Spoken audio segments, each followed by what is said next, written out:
My grandson was killed like a dog in the street. A family reeling this morning after a 12-year-old is shot and killed. We hear from the victim's grandmother in an exclusive interview. Plus, the man accused of shooting two squeegee kids will not be charged. What may have prompted him to enact revenge in the first place? Temperatures are definitely cooler as you get up early with us on this Wednesday morning. We'll take a look at what we can expect later today and for the rest of the week to come. Live from WBFF in Baltimore, this is Fox 45 Early Edition. Welcome to Fox 45 Early Edition. Thank you for waking up with us. It's Wednesday, April 19th. I'm Megan Gilland. Let's check in right now with meteorologist Justin Chambers. A little chilly this morning. Ooh, even colder than yesterday, right? Yeah. Some numbers are in the 40s right now, Meg. Definitely grab the jacket before we stepped out early, and you're going to need to do the same thing. Really pretty shot here, looking out over the stadiums on a calm Wednesday morning. And check some of those numbers. Yeah, we've got some 30s. Hello, 38 in Owens Mills, 36 Cockeysville and Hunt Valley, 34 your temp in Rosedale, with some lower 40s for Towson down through Baltimore City right now. So yeah, a chilly Wednesday morning, warmer and less windy for this afternoon, and then we are heating up as we get into Thursday and Friday. So over the next couple of hours, you may need the heater, maybe even the bun warmers if you're out for your morning drive, but temperatures will be in the 30s and 40s through the course of the morning. Coming up in a few minutes, I'll take you through the rest of the week and when our next chance for rain rolls in as well. My grandson was killed like a dog in the street. Where are these kids getting these guns from? The mayor, the commissioner, Ivan Bates, none of them have reached out to my family yet about this. But they on TV saying this about a child, that about this child. What are they going to do about these guns these children keep picking up in their hands? We begin this morning with an exclusive interview that you will only see here on Fox 45. Just days after her 12-year-old grandson was gunned down, Anitra Jones is speaking with Fox 45 News, expressing her frustration with city leaders as Baltimore continues to deal with a juvenile crime crisis. According to Jones, her grandson got caught up with the wrong crowd. Jalen has gotten caught up with the wrong people out there older than him, doing things that they made him do, and once you in, you can't get out situation. He was doing things that a child his age shouldn't. Like what? Carjacking. They had him carjacking. These older children, Jalen don't know how to drive. He was just hanging along for the ride. 12-year-old Jalen Richards was gunned down Saturday night. Police Commissioner Michael Harrison saying they found what appears to be an assault rifle casing on the ground after the shooting. This morning, the suspect remains on the loose. Yes, it got my grandson killed. These older kids out here that he was dealing with got my grandson killed. They took advantage of him. They still here. They still here. They can hug their grandma. They can hug their mother. I would never, ever be able to touch him again and tell him how much I love him. And it's heartbreaking. When asked why she was willing to share all of these details, including the negative ones, Anitra says that she wants the older people who are taking advantage of these children to be held accountable. You can find our full interview with Anitra on our website, foxbaltimore.com. A Maryland mother also voicing her concern about Baltimore's juvenile crime. Patty Hodkins says that she moved her family out of Baltimore after her son told her that he was surrounded by other kids selling drugs. But then the situation escalated. She tells Fox 45 News' Mackenzie Frost that her son brought a gun to school, and after that moment, Hodkins moved her family to Hagerstown. Are you glad you moved your son out of the city? Damn right I am. Like, I'm sad about it, though. Like, I love my city. This is never how I ever imagined I would have to run from Baltimore. Like, seriously, run. Hodkins says unless parents change, she does not see the city's surge in juvenile crime and violence getting any better. Turning now to a city in crisis. Baltimore police need your help finding this man. Take a good look at your screen right here this morning. Possibly connected to a deadly shooting on April 3rd in southeast Baltimore. 21-year-old Edgar Bonilla was shot and killed that night on Eastern Avenue right near Gersrian Street. We have also posted these pictures on social media and foxbaltimore.com for you to share. Anyone with information is asked to call Metro Crime Stoppers. A 51-year-old man is in critical condition this morning after he was stabbed in the throat along West Saratoga Street in downtown Baltimore.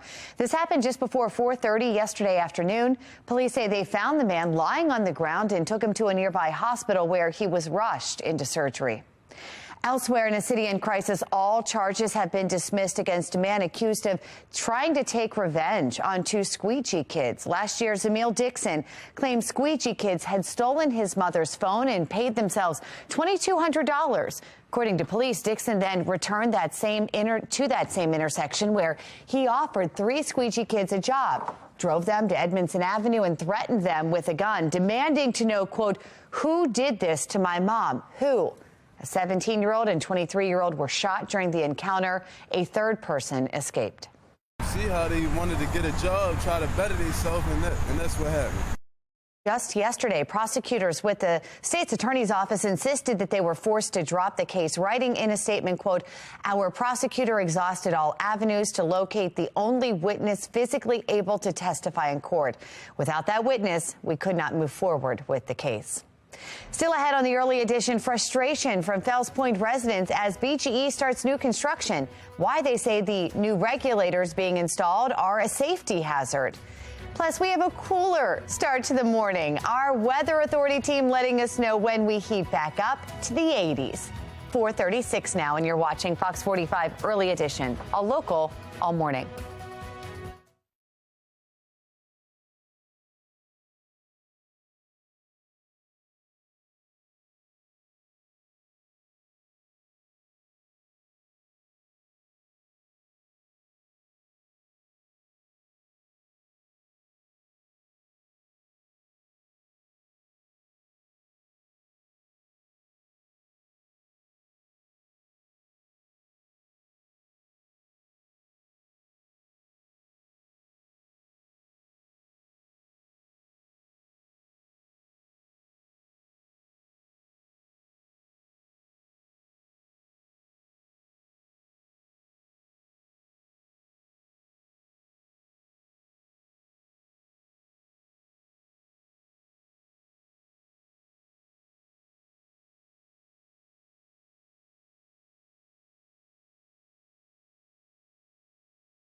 Hey, welcome back, everybody. We are definitely starting off colder this morning. Statewide, a lot more blue on this map with 30s and 40s for your Wednesday morning. Don't you worry, though. Warming up nicely as we head toward the afternoon. Just grab a jacket as you head out. Definitely need those sunglasses today on your out-the-door cast, but no need for the umbrella. We're not tracking rain until we get to the weekend, but out for a run or a jog in the next couple of hours. Definitely still going to be a bit chilly with 30s and 40s for your Wednesday morning. Got your full forecast coming up in just a few.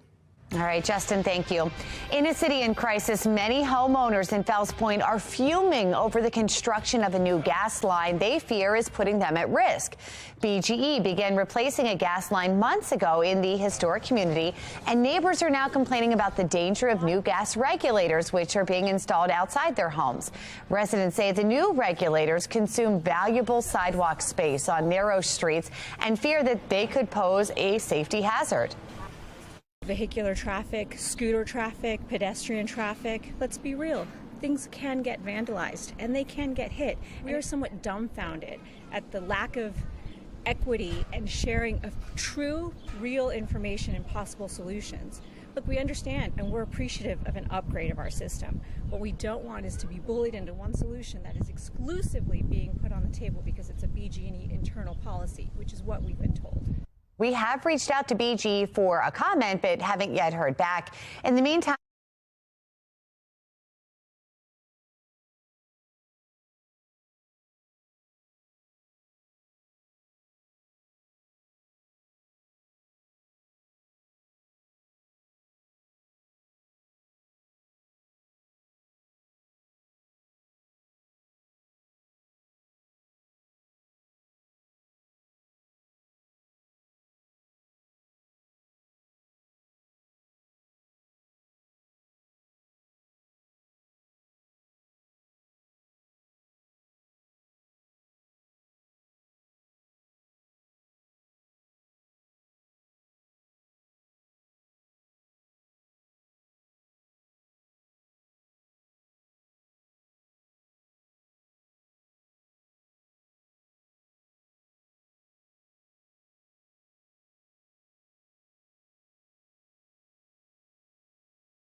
stood in front of construction equipment and trucks that had been damaged in work zone accidents. Between 2017 and 2021, there were over 7,500 crashes in work zones, resulting in 46 deaths and over 3,000 injuries. State leaders also highlighted the tragic Beltway crash last month that killed 6 workers, while urging everyone to be safe on the road. Sadly, there were 11 work zone fatalities last year. And already this year, we lost 6 people in a work zone along the Baltimore Beltway. This must stop.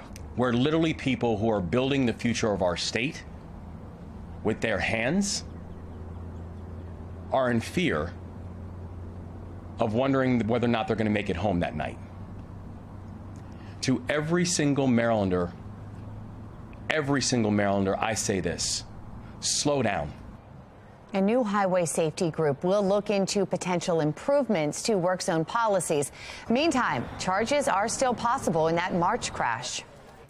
Looking at 4:48 here on a Wednesday morning, let's bring in meteorologist Justin Chambers as we look to warm up a little bit. Yeah, actually not too bad today. We actually made it to the 70s yesterday. Really? Meg. So yeah, with some of that really strong west wind that a lot of times does kind of update or kind of push that temperature up a little bit. So okay. That's what we saw yesterday. And today our numbers are going to stay in the 70s for Orange Wednesday, as the O's have got double-digit wins on the season after winning last night down the Beltway there in D.C. They got another game tonight before they're back here at Camden Yards this weekend against the Detroit Tigers. So overall, not too bad. It's cooler this morning. That's the big headline, at least for this morning. Right at 40 degrees at BWI Thurgood Marshall. No wind to speak of. We're still going to see at least some wind later today, but overall, as you rise and shine with us, grab that cup of coffee and enjoy breakfast over the next couple of hours. Upper 30s and lower 40s. So definitely a warm beverage morning here with that sun coming up at 6:24 on your Wednesday. So heading out and about here in the 8 o'clock hour will be in the mid 40s for you in Bel Air up there in Harford County, and temperatures that will be in the upper 60s and close to 70 by about noontime. Great day for lunch outdoors. Again, a bit breezy still today, but mid 70s is where we're going to end up for your afternoon highs. So a little bit warmer. Overall, a pretty nice afternoon is on tap. 68 is typically where we are this time of year. Most of us across central Maryland, from the eastern shore across the bay and up and down the Chesapeake into the low and mid 70s for this afternoon. Almost 80 expected today in D.C. Mid 60s down the ocean there, with 74 your high today in Cumberland. Now, taking a look at our temperature trend, we are definitely warming up starting tomorrow, and Friday going to be talking about close to records, if not breaking record highs again. Then Saturday our numbers come back down, and then by Sunday and Monday of next week we will see some cooler temperatures. If you do want to get the cars cleaned up Wednesday, Thursday, and Friday, no issues. I know there's still a lot of pollen on those cars out there, but go ahead and clean them up today, because we're not tracking rain until we get into Saturday. And that's going to be our next weather maker. So check your 7-day forecast. Pretty clean here across the board. We're not talking about numbers, as I mentioned, that are going to be well above average into Friday. Saturday is when that rain comes in. It's Saturday afternoon into the evening time. Sunday, some leftover clouds, but temperatures will definitely be cooler as we approach next week. Meg? All right, Justin, thank you. Out on the roads, we've got your Len Stoller Traffic Network and a live look over 95 here this morning, and it's pretty quiet out there. We've got a little bit of volume, but no issues to report. Let's get a check now on mass transit. We have Mark Jones with the MTA joining us live on the phone. Good morning, Mark. Well, good morning, Megan. Good morning, everyone. The commute start is a good one out there for travel on Metro Subway Link. No delays or issues in either direction of that service. Light rail link right on time. And on the MARC train system, we've got Penn Train 505 and Penn Train 403, both operating with 5-minute delays. Outside of that, looking good for the start there. For the MTA Transit team, I'm Mark Jones. Thank you. I'm Christine Frizzau in Washington with shocking new details about what happens to child migrants once they enter the country. These older kids out here that he was dealing with got my grandson killed. Plus, a grandmother of a 12-year-old who was shot speaking out now why she is calling out city leadership. It is 4:51 and you're watching Fox 45 Early Edition.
Turning now to the crisis at the border, new numbers help paint a picture of the situation happening at the border. They come after a stunning series of reports in the New York Times that detail how thousands of migrant children have fallen victim to child labor and trafficking instead of being placed in safe homes. National correspondent Christine Frizzau has the latest. For years, we've seen the pictures of children coming to the United States, often brought here by someone they don't even know, literally dropped off and left for the U.S. border agents to rescue. What happens to them once they arrive at the center of a firestorm on Capitol Hill, following a shocking report in the New York Times detailing how migrant children were exploited and forced to work, including 12-year-old roofers in Florida and Tennessee, and underage slaughterhouse workers in Delaware, Mississippi, and North Carolina. Calls to the Department of Health and Human Services reporting of trafficking and abuse skyrocketing in the last 2 years. ORR sent over 100 unaccompanied children to a single-family house in Texas. I mean, if this vetting process is working, how does that happen? GOP lawmakers slamming Office of Refugee Resettlement Director Robin Dunn Marcos for a system they say prioritizes the rapid placement of children in a home over a safe one. Do we know where they are? Are they still with the sponsors? Of those 1,000, how many do we know where they are 6 months after release? ORR does not monitor or track the whereabouts of children after they are released from our care. Homeland Security Secretary Alejandro Mayorkas on the other side of the Capitol answering similar questions. Why have you permitted 345,000 children to come into this country unaccompanied? Why have you permitted thousands of them to be abused and exploited? Senator, what we do is we enforce the law. Still, the just released numbers show an increase in encounters at the southern border, nearly 192,000 in March, a 23% increase from the month before, but still far lower than March of last year. The Biden administration has already announced a crackdown on child labor by migrants, now targeting small factories and large corporations that illegally employ children. Still, critics say those efforts are falling short. In Washington, I'm Christine Frizzau. All right, Christine, thank you. Continuing coverage now this morning, the lawyer for Wall Street Journal reporter Evan Gershkovich will keep appealing his detention in Russia. He appeared in court yesterday in Moscow. The judge ruling the 31-year-old must remain behind bars on espionage charges. His lawyers were fighting for pre-trial house arrest. U.S. Ambassador to Russia Lynn Tracy was in court. She met with Gershkovich on Monday. It was the first time the U.S. has been granted consular access to him. I can report that he is in good health and remains strong despite his circumstances. The charges against Evan are baseless, and we call on the Russian Federation to immediately release him. Gershkovich is the first U.S. correspondent to be detained in Russia on spying charges since the Cold War. Both the Wall Street Journal and U.S. government deny that he was spying. Turning now to the crisis in the classroom, a Missouri public school district is working to limit bias through its math curriculum. The Webster Groves School District is set to roll out a new plan. It will begin using they, them pronouns in its math assignments. The recommendation stems from survey data from more than 2,000 students. However, some critics fear that efforts to promote inclusivity districts from the subjects that at hand, particularly as students struggle with learning loss. These kids need to be brought up to speed. So not only does watering down these subjects make sure that kids don't get a shot at a great education, but it means they're likely going to fall even further behind. They're robbing these kids of a chance to catch up. Webster Groves tells Sinclair Broadcast Group that incorporating inclusive pronouns will help create a safe and welcoming environment. The district says it is just one step towards having a more equitable district overall. A grandmother speaking out after her 12-year-old grandson is shot to death over the weekend. Just ahead, what she's revealing about her grandson. Many are concerned about juvenile crime in Baltimore. I'm Olivia Danson. Coming up next, we're pressing lawmakers on what they're doing to try and stop it. Our temperatures are definitely cooler this morning, but we've got warmer numbers on the way today and later this week. We'll break it all down for you right here on The Early Edition. Live from WBFF in Baltimore, this is Fox 45 Early Edition. Good morning on this cold Wednesday, April 19th. I'm Patrice Sanders. I'm Tom Rogers. It was in the 30s when I was driving into work today. Yeah, so it's a little bit different than it was the drive yesterday. We've got meteorologist Justin Chambers here, and I just kept thinking, it's going to be warmer. It's going to be warmer. You're not wearing that outside. No, not right now. It's too chilly. Yeah. And temperatures are cold. Yeah, guys, we've dropped to the 30s and 40s for your Wednesday morning. Don't you worry. We're going to warm up nicely. We're going to have a very nice afternoon today. And let me tell you, tomorrow and Friday, we've got some really warm numbers on the way as well. So looking outside from our Towson camera, a little out of focus right now, but overall, not looking too bad at this time. And temperatures have dropped into the 30s. A lot of blue on the map right here. Officially 40 at BWI and 46 in Annapolis, but a lot of us are hanging out in the 30s this morning. So taking a look at your Rise and Shine cast, we'll see the upper 30s here next hour, into the 40s by 7 a.m. and mid 40s through the 8 o'clock hour. That sun coming up at 6:24 this morning. Here's a quick glance forecast for you. Should top out in the mid 70s today. It'll still be a bit breezy, but not nearly as windy as we were yesterday. We're back with your full forecast, and we'll do that in a few minutes from right now. All right, taking a look at our Lynn Stoller traffic network, and this is a look at 95. And as you can see at this early hour, no issues to report. Everybody moving up to speed.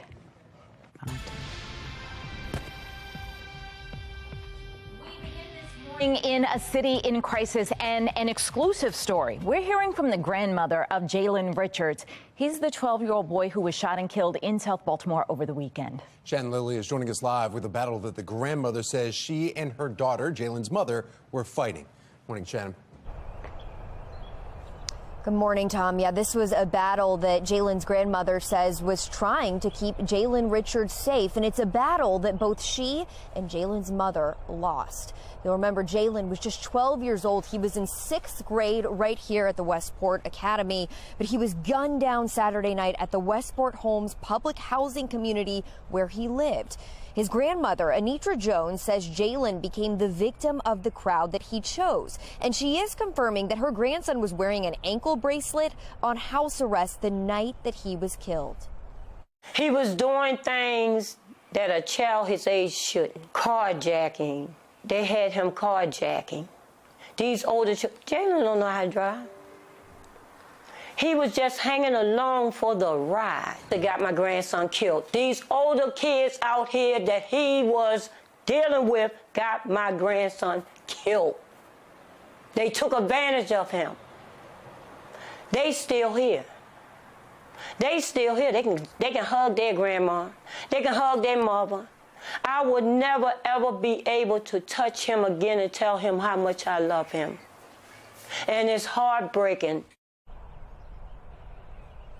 Certainly heartbreaking. And coming up in our next half hour, Tom and Patrice, we asked Jones why she wanted to share all of these details, even the ones that really paint her grandson in an unflattering light. Shannon, are investigators releasing any more details about the shooting? So there are still a lot of unanswered questions about the shooting, Patrice, but remember, we are learning that it happened Saturday night around 9 p.m. It happened on Maisel Court, and Police Commissioner Michael Harrison says that they recovered what appears to be assault rifle casings on the ground around that area where it happened. Investigators also say that Jalen was hit several times with bullets while he was running away, and this morning, the suspect is still on the loose. Reporting live in South Baltimore, I'm Shannon Lilly, Fox 45 News, Early Edition. Well, elsewhere in a city in crisis, one mother took concerns about juvenile crime into her own hands. Patty Hawkins decided to move her child out of Baltimore City because of the crime. Olivia Dance joins us now live with her story and how lawmakers are responding to concerns about youth involved in crime. Olivia? Hey, Patrice, well, Hawkins says that she loves Baltimore and she never thought that she would have to move away, but she decided to move her family out of the city to escape all of the crime and help her son succeed. My son wasn't playing with them. He's tired of coming home from school, getting jumped at by a doorman. I feel like they're prey to these predators, these drug dealers that are hanging out around the schools. Easier to have children sell drugs for you than you to get a charge yourself to sell drugs. Hawkins says things escalated, and one day she found out her son brought a gun to school. She decided to pull her son out of Baltimore City, moving 70 miles away to Hagerstown. She says kids are now being targeted by adults running gangs in circles in the city, especially after laws changed last year protecting children from certain charges. So Fox 45 News sent questions to the entire Baltimore City delegation asking, do you believe it's appropriate not to charge kids under a certain age with crimes? Is there a policy that can be crafted to hold parents accountable for not taking care of their children? And finally, what do you say to this mother who says kids in Baltimore City are not safe because of what's going on with drugs and violent crime? Now, no one answered the questions. And we also sent similar questions to the city council members, but again, no responses. And Hawkins says she also put some of the blame on parents and says unless they change, she doesn't see juvenile violence getting any better. Back to you. Olivia, now that Hawkins has moved away from the city, is she happy with that decision? Does she think that was the right choice? Yeah, well, Patrice, as I mentioned, she loves the city and she didn't want to leave, but she does say that now it was the right decision. And she also said that thankfully her son is doing much better. For now, reporting live in Baltimore, I'm Olivia Dance, Fox 45, Early Edition. We want you to join in the conversation. Do you believe crime has gotten worse or better since Mayor Brandon Scott took office? So far, 98% of those who have voted responded yet worse. To make your voice heard, just head over to foxbaltimore.com/vote. Abuser Maskell was known about in 1966. I could have been saved had they done the right thing then. Surely they can do the right thing now. Continuing coverage this morning, Catholic Church sex abuse survivors are calling on prosecutors to open a criminal investigation into the Baltimore Archdiocese. Report was released detailing the horrific and repeated abuse of more than 600 child victims within the Archdiocese. Within that report, the names of 10 priests were redacted. Now, survivors, represented by attorney Thiru Vignaraj, are asking for those names to be released and the accused perpetrators that are still alive to be criminally charged. Survivors have been asked to accept a false choice between uncertain civil remedies and criminal charges. Where are the living predators today? These people are among us, and we need to protect other people from being harmed. Attorney General Anthony Brown has promised to do whatever he can to bring justice to the victims, but did note that it may be too late to criminally charge those accused, as many of the abusers are now dead.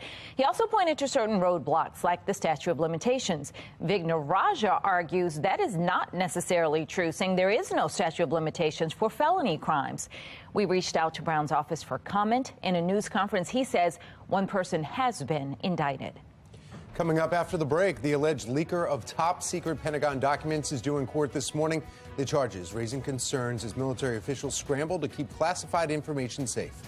Plus, more older Americans are seeing little to no retirement savings, the amount boomers say they need to live comfortably. Our temperatures are decidedly cooler this morning with 30s and 40s. How about that for a Wednesday morning? We'll warm up this afternoon, and we'll talk about just how warm we get later this week. It's all coming up. Stay with us, won't you?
5:10 now. This morning, the 21-year-old Air National Guardsman accused of leaking highly classified, top-secret military information online is set to appear in a Boston courtroom. Megan Gillen is at our live center with the new demands for accountability. Megan? Guys, I was going to take you live to Boston. Our camera just went down, but we know Jack Teixeira is going to appear in federal court there today for a detention hearing to determine if he's going to remain behind bars until his trial begins. The low-level guardsman stands accused of sharing top-secret documents, including Ukrainian war plans, on a social media site geared toward gamers. It's called Discord. He's being charged with 2 crimes, guys, under the Espionage Act, including unauthorized retention and transmission of classified national defense information. At this point, there's still no motive revealed for why he might have done this. Right now, the Pentagon is in damage control mode, trying to ease fears from our allies over U.S. intelligence that has been revealed for the world to see now. This morning, we are getting word Defense Secretary Lloyd Austin is now ordering a 45-day review of the Pentagon's document security practices. We're told reviewers will suggest policy changes to Austin, which may include scaling back who's given clearance to view the sensitive intelligence. We know lawmakers are also calling for government leaders to be held accountable. Our shot now up from Boston there. We'll keep you posted as this court hearing gets underway today. That's the latest from our live center. My grandson was killed like a dog in the street. Grandmother of a 12-year-old boy who was shot and killed is sharing her story and raising concerns. Just ahead this morning, why she's sharing the good and bad about his connection with crime. Plus, the man accused of shooting 2 squeegee kids will not be charged. What court documents reveal about why he felt the need to enact revenge in the first place. 5:12, you're watching Fox 45 Early Edition, all local, all morning.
5:15 and in your consumer news this morning, millions of older Americans might not have any money saved up for retirement. A new survey from Credit Karma shows roughly 27% of adults ages 50 or older say they don't have any retirement savings. In a separate study, boomers say they need more than $1 million in retirement savings to live comfortably. But the average savings amount for that generation is $120,000. This comes as Congress debates the Social Security program, which is expected to run short on cash in 2033. That would lead to a slash in benefits. Workers are looking for a big payday to start a new job. A survey of consumer expectations shows the lowest pay a worker would accept to take on a new job jumped to nearly $76,000 last month. Now, it's an increase of more than $2,000 from the last survey that was held in November. The survey also shows men's reservation wage is an average of about $89,000, while women are looking for about $63,000. Trending this morning, Fox 45 is getting a sneak peek at some of the sweet treats at the brand new Great Wolf Lodge, Maryland. The resort is teaming up with Food Network star and Baltimore's own Duff Goldman to create limited edition cupcakes. All the proceeds from the cupcakes will go to the Believe in Tomorrow Children's House at Johns Hopkins, which provides housing to families of children receiving treatment. Goldman says as a native to the area, he loves to see companies getting involved with local charities. You know, it's an incredible organization that does really, really good work. And just the fact that Great Wolf Lodge is really, like putting their money where their mouth is and supporting something in the Baltimore community. As a Baltimorean, for me, I'm like, welcome, come on in, let's do a lot of that. The new Great Wolf Lodge location is set to open in Perryville this June. It will be the largest resort in the Great Wolf franchise. I need to go ahead and book that now because I'm sure it's all sold out already. Oh, yeah. It's the new one. So you all go ahead with the weather. Oh, you're going to do that? Let me take a look. Well, National Banana Day is today, so how about that? It's just good. Whipping out a banana. Whip this out, right? I'm just telling you, they're good potassium. They give you some good energy, get you going and everything, So it shares a day with garlic and amaretto, which I find very odd, guys, don't you? Because that combination with the three, it's like garlic's great, amaretto's great, bananas are great together, and I don't know, that's weird. So, where did the banana go? Huh? Where did the banana I said it over there. I have to do weather. Okay. Yeah, I'll eat it after my forecast. So, our live cam. Good morning to you. Right, looking over the stadiums here this morning. O's back here at Camden Yards coming up this weekend. It is going to be a warm and even hot day on Friday. We'll talk about how warm those numbers get. We're at 40 degrees right now. Now we're talking about the chill in the air because it is definitely a morning where you'll need to grab a jacket and you'll need to make sure those kids have the jacket as they get out to the bus stop. Beep, beep on your bus stop forecast. Lower 40s through about 7 a.m. We're to 70, however, by noon and mid 70s this afternoon. So it's a rapid warm up. They will not need that jacket later this afternoon. We call that the onion effect in play. We know the pollen, it's out there, and those trees, the biggest offenders still on your pollen forecast. Grass also back into the moderate category. So obviously we've been very dry. That wind blew everything around yesterday. Still a bit breezy for us later this afternoon, and temperatures that are still going to be in the above average category. Upper 60s and lower 70s. Overall, a pretty nice afternoon for Perry Hall and White Marsh over to Towson and Reisterstown. 71 Eldersburg, Carroll County right at 70 in Westminster this afternoon. Howard and Anne Arundel County is a little warmer. Low to mid 70s for Ellicott City down through Elk Ridge and Glen Burnie, Pasadena. 75 Annapolis and Severna Park as well. Your outdoors cast, Betty the Butterfly. Yeah, not too bad. Wednesday, Thursday, and Friday, we're going to be warming up nicely. So 3 green lights there if you want to get any outdoor activities in. Here's a look at our future scan. Dry today and tomorrow and Friday. So the next couple of days, we're not tracking any rain. What we are tracking is the warmer temperatures, especially ahead of another cold front that's moving in this weekend. That's really going to warm things up, especially on Friday afternoon. And we stay warm on Saturday. Rain really not until about 4 or 5 o'clock in the afternoon. So the first half of Saturday, will stay dry. Update on your holiday countdown now. 16 days until Cinco de Mayo. We're just 25 days out until Mother's Day, and 40 days from right now is Memorial Day. And guys, 9 weeks from today, is the first day of summer, the summer solstice. It's going to feel like summer. We're talking about record high temperatures on Friday. We could see our first 90-degree day of the year. We're looking for a high of 89, and the record is 88. So we're going to see those numbers that will definitely be warmer and cooler behind that cold front by Sunday on the second half of the weekend. Patrice? All right, let's take a look at our Lynn Stoller traffic network now as we look over 695 and barely anybody up and out in that stretch of roadway. Everybody moving up to speed. Let's get a check of mass transit. We've got Mark Jones with the NTA. Good morning, Mark. Good morning, Patrice. Good morning, everyone. Out there for your commute start, you'll find on the MARC train system, Penn Train 505 and Camden 841, both operating with 5 to 10 minute delays. The other trains and lines of MARC look good for travel. Out there on Light Rail Link, good for the commute start. No delays in either direction of that service, if that's your ride, on time there. And Metro Subway Link looking good between Owings Mills and Hopkins Station for travel. For the MTA Transit team, I'm Mark Jones. Thank you, Mark.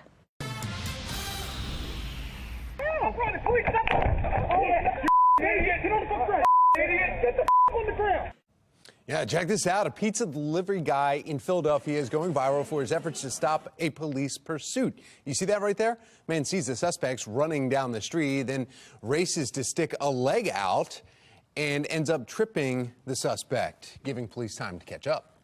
Yeah, I'm pretty sick of seeing crime like that go on. I was just ready to step up, and if they needed a hand, I was there, or a foot, whatever.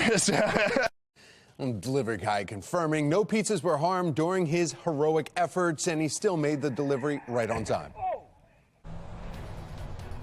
A grandmother speaking out after her 12-year-old grandson is shot and killed over the weekend.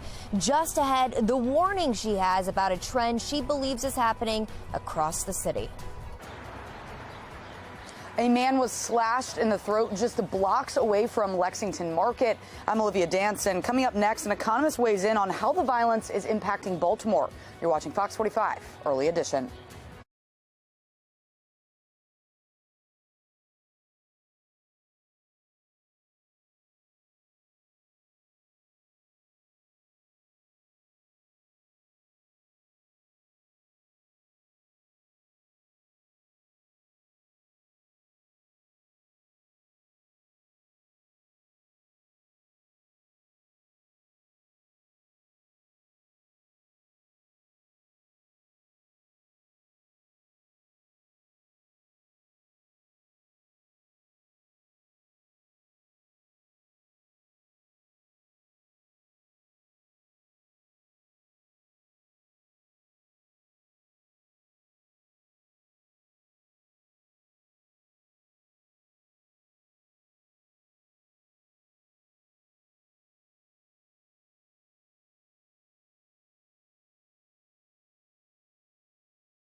Well, here's a look at your top headlines all across the state. A former Baltimore City assistant state's attorney has been sentenced on fraud charges. Adam Chowdhury will spend 2 years in prison. According to the U.S. Attorney's Office for Maryland, Chowdhury used his powers to subpoena phone records of women he dated. Prosecutors say he lied after Chowdhury said that those subpoenas were for a legitimate law enforcement reason. Former NFL defensive end Chris Smith has died, and he was just 31 years old. Smith was with the Ravens briefly prior to the 2021 season, but wasn't able to make the roster. He eventually landed in Houston for what proved to be his final pro year. No cause of death has been announced. Smith was drafted in 2014 and played 8 seasons. And Baltimore County has a new police chief. Robert McCullough has now been officially sworn in. Chief of the Police Department. Chief of the Police Department. For Baltimore County. For Baltimore County. According to the Constitution. According to the Constitution. And laws of this state. And the laws of this state. Congratulations. Now, McCullough spent more than 35 years with the force before retiring 2 years ago. But now he's back leading the department. He'll oversee more than 1,900 officers. Crime is first and foremost. I mean, that's what we're hired to. That's what police do. We enforce the laws of the local jurisdiction and the state. We'll be focused on crime. That's what the citizens of this county want. They want us to protect them. They want us to keep crime at bay. His other priorities, he says, include community policing, recruitment and retention of officers, as well as safety in and around schools and places of worship. Still ahead on the early edition, a cooler start to the morning. Meteorologist Justin Chambers lets us know when we're going to heat back up into the 80s. Plus, the Supreme Court is expected to reach a decision on the future of a commonly used abortion drug. Just ahead from our live center when we could hear their opinion. 5:27, you're watching Fox 45's Early Edition.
Live from WBFF in Baltimore, This is Fox 45 Early Edition.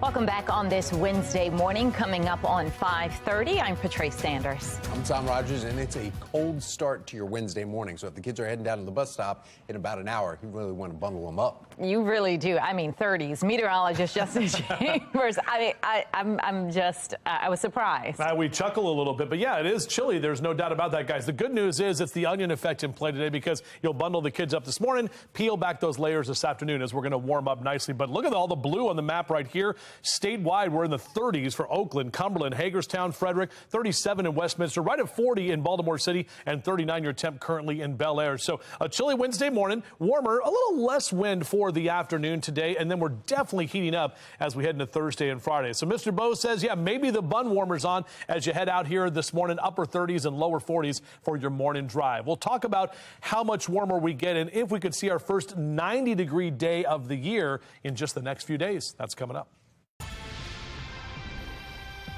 Jalen have gotten caught up with the wrong people out there older than him, doing things that they made him do.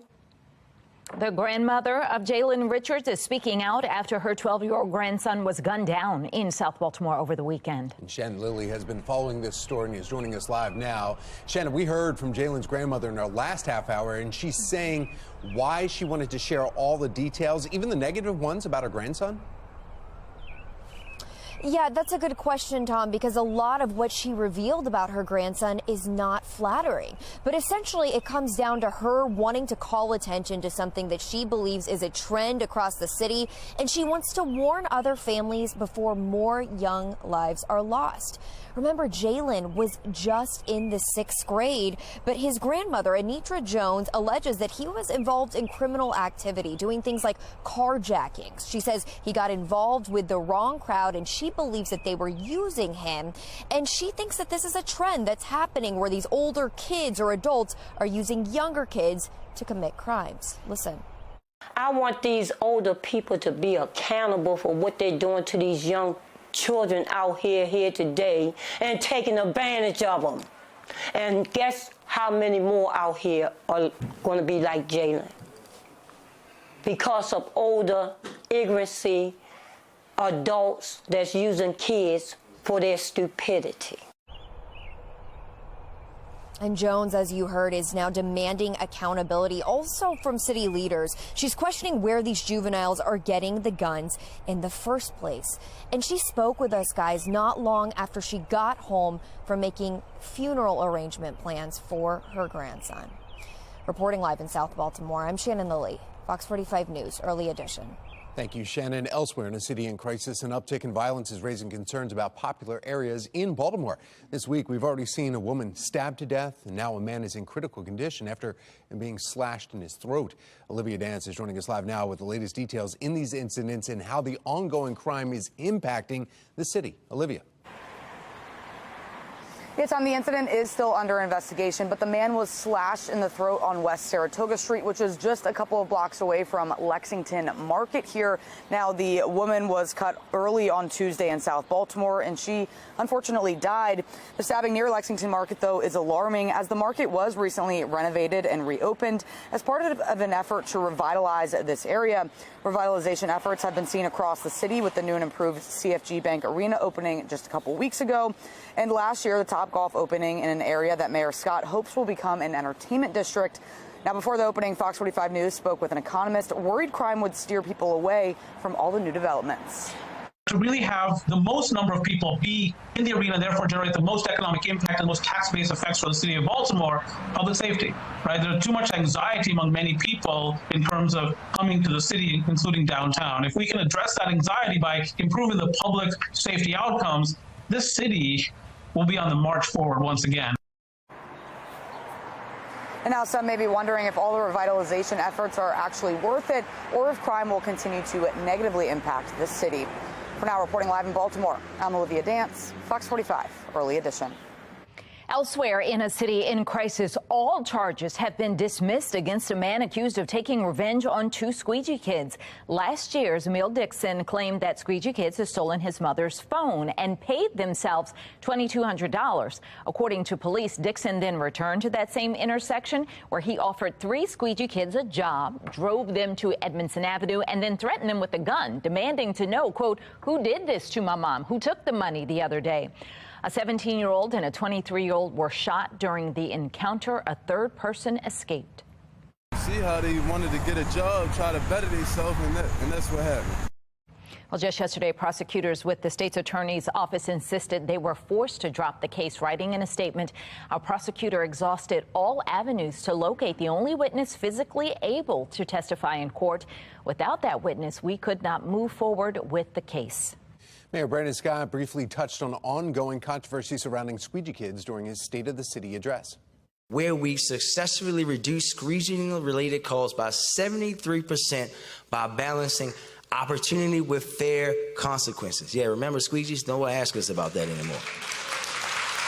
Well, he also went on to make his intentions of a second term known to voters. Baltimore needs strong, dependable, and steady leadership that is committed to moving our city forward. However, new polling shows his run for re-election could be far from smooth. According to a report from the Baltimore Banner, Democratic polling firm Lake Research Partners asked 500 voters who they would vote for if the 2024 election was held today. And just 21% chose Mayor Scott, 18% chose former Mayor Sheila Dixon, 18% undecided. The thing that surprised me the most was the low number for the mayor. I mean, 21, that's just a bad number, especially when you got 18% that are saying they're undecided. Fox 45 News has uncovered campaign's finance records, revealing Mayor Scott commissioned his own polling in November, results of which his office refuses to release. As of now, no other major candidates have announced a run against Scott for the 2024 election. Coming up after the break, a Maryland native's Jeopardy journey comes to an end. A look back at what he calls his dream experience. The Ravens are getting their hands dirty, how they were able to honor Earth Day. Plus, a colder start to the morning. Our Weather Authority team lets us know when the summer-like temperatures will return.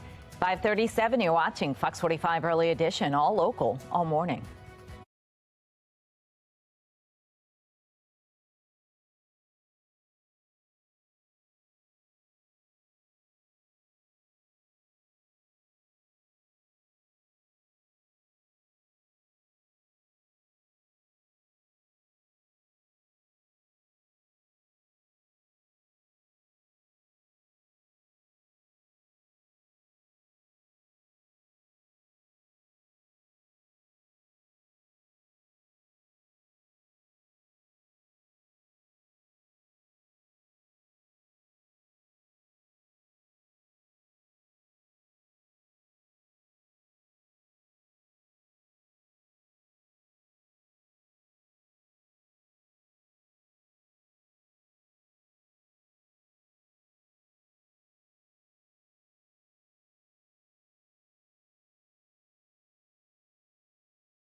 Welcome back to this chilly Wednesday morning. Yeah, we're not done saying chilly around these parts. You can see our temperatures mainly in the 30s and 40s this hour. Some of us are about 10 to 15 degrees cooler than where we were yesterday at this time. So the drop in numbers is definitely apparent as you step outside. And as you make your way out the door, grab a jacket, sunglasses for today as well. No need for the umbrella, not until we get to the weekend. We'll take a closer look at that full Weather Authority forecast in just a few. Thank you, Justin. Right now, a deadline is looming for the U.S. Supreme Court. It has until midnight to decide whether it will maintain full access to an abortion pill. Megan Gillen is at our live center with where things stand. Megan? That's right, guys. We're taking you live to our nation's capital this morning where a decision on mifepristone hangs in the balance. It is one of two commonly used abortion pills used in more than half of all abortions in the country. A Texas judge recently overturned the FDA's approval of the drug. Part of his ruling was blocked by a federal appeals court, but not all of it. Then last Friday, the Supreme Court put a pause on the case, giving them time to review both sides and try and come up with a decision. Again, they have until midnight to release their decision on this. There is a group of doctors who oppose abortion. They're urging the justices to uphold the Texas judge's ruling, which would see mifepristone taken off the market. Regardless of the decision made today, though, guys, it is not likely to be final as there's still an appeals process that's playing out. We're going to keep you posted, though, when a decision does come down. That's the latest from our live center. Back to you, Patrice. 541 and trending this morning. Our eyes have been glued on Jeopardy all week as we've been cheering on a man who lives in Baltimore. Unfortunately, the party for Daniel Shiraki came to an end last night. Yeah, he went into Double Jeopardy with more than double the other two contestants, but then fell to second place heading into Final Jeopardy. In Final Jeopardy, he got the final answer correct, but so did everyone else. Ended up losing by just $99. Monday, Daniel joined our Fox 45 morning show, and you can see why he described the experience as a dream on foxbaltimore.com. It was pretty cool watching. All right, well, coming up after the break, Governor Wes Moore taking strides to improve highway safety for workers, his efforts to avoid future incidents. Plus, Earth Day is this Saturday. How Ravens players are making a difference in the community. 542, you're watching Fox 45's Early Edition, all local, all morning.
Fox 45 News, winner of 17 2022 Regional Emmy Awards, more than all other Baltimore news stations combined.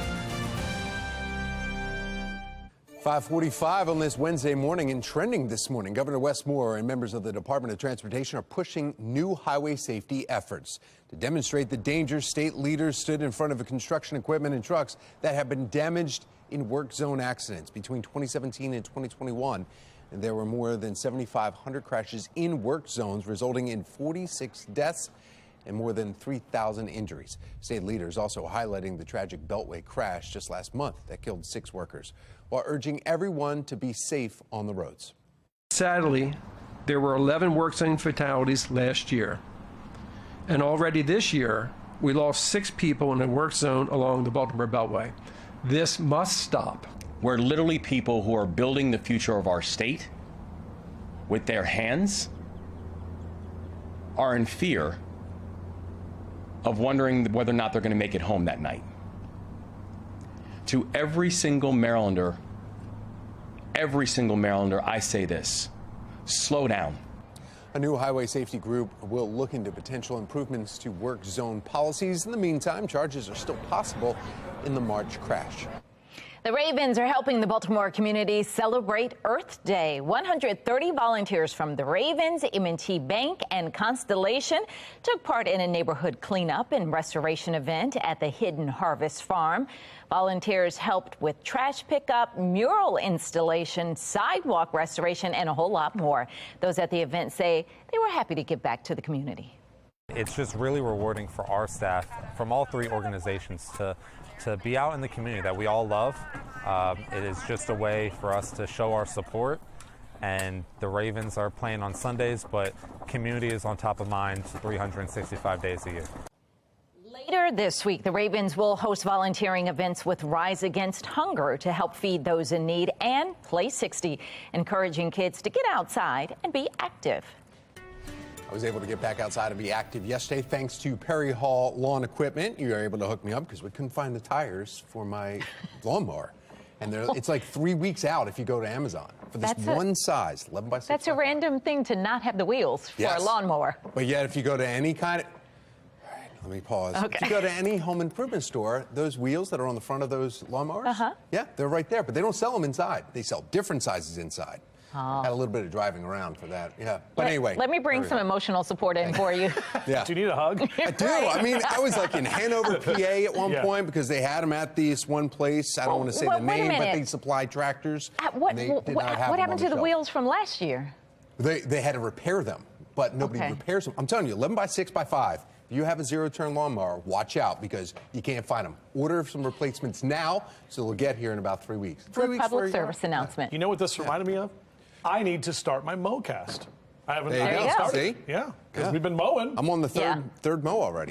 Ours was yesterday, and ours was yesterday. All right, well, that's good. I got my edging done the other day, and everything looks great. I was just going to say that I saw a picture. I mean, I saw them outside doing it, and I almost took a picture to send to you to say, look, this is how you do the edging with the weed whacker. Beautiful. Yeah, and you know what? The wind yesterday so strong, and it was blowing around, dust and pollen and grass and everything, and that just is not good for allergy sufferers this time of year, especially when those trees are in that high category. But a good day today, still a bit breezy this afternoon. If you do want to get outside to do some yard work or any outdoor activities, it's chilly right now. We've made it to only 40 degrees in Towson. Not much in the way of wind, but that wind is going to pick up later today. And as you rise and shine, enjoy breakfast with us. Enjoy a cup of coffee, upper 30s and lower 40s over the next couple of hours. That sun up at 6:24. Goes to bed tonight, almost 8 o'clock, 7:48. I was out walking Nika, the weather wolf, last night to do her business before bed. And I was like, man, it is still light, and you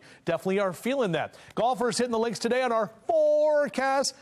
Maybe a 1-club win today, but it's going to be chilly to start. Upper 40s through 9 a.m., but we're right about 70 into that noon hour and low to mid 70s for most of us for the afternoon. These are very nice temperatures for mid to late April. We're talking about low to mid 70s for Cockeysville and Baltimore out through Columbia, Laurel at 76, 73 Annapolis, Eastern Shore. You're in the lower 70s as well today. Warmer to the south, so D.C. going to be almost 80 for this afternoon. If you're heading down to check out the Orioles taking on the Nats tonight, it will be a warm evening in D.C. They got the win yesterday, so hopefully they can win the series and get back here for Friday's game against the Tigers. And speaking of Friday, look at these numbers, guys. 85 tomorrow, almost 90 on Friday before those numbers come back down, and that rain moves in Saturday afternoon into Sunday. Tom? All right, thank you, Justin. Let's take a look now at your Len Stoller traffic network and the camera on the outer and inner loop showing you over the Towson area. Traffic is moving along just fine. No issues to report at all throughout the Baltimore region. Now we want to get a check of your mass transit. We have Mark Jones in the MTA. Good morning, Mark. Well, good morning, Tom. Good morning, everyone. Out there on the MARC train system, you'll find Penn Train 511 operating with a delay. It's running about 5 minutes late. The other trains and lines of MARC look good for travel. Out there on Light Rail Link, expect about a 10 to 15-minute delay in your travels. Certainly allow time for travel on Light Rail Link this morning. Metro Subway Link looking good, though. No delays or problems in either direction of that service. For the MTA Transit team, I'm Mark Jones. Thank you, Mark. These older kids out here that he was dealing with got my grandson killed. Well, the grandmother of a 12-year-old who was shot and killed speaks out why she is calling out city leadership.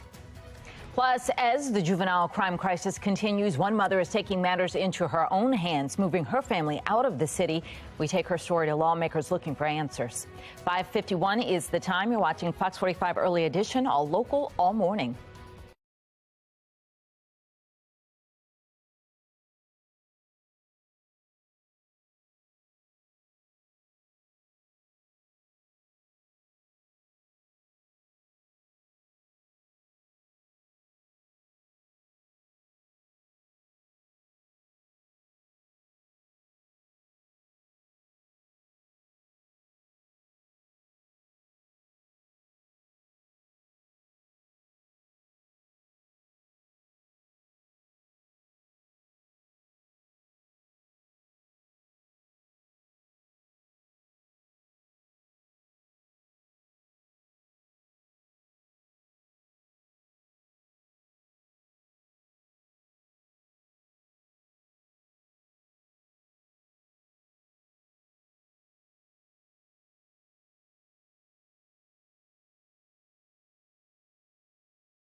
.53 and making headlines this morning, 2 Iowa teenagers plead guilty to first-degree murder in the beating death of their high school teacher. Willard Miller and Jeremy Goodell killed their 66-year-old Spanish teacher, Nohema Graber, in November of 2021. Investigators say the attack may have been motivated by a dispute over grades. Graber was beaten to death with a bat, and her body was found in a park. Miller and Goodell were both 16 years old at the time. They're going to be sentenced at a later date. This morning, we are hearing from the family of a 16-year-old boy who was shot in Kansas City last week after knocking and attempting to open the wrong door. He's in good spirits. He cracked a smile today.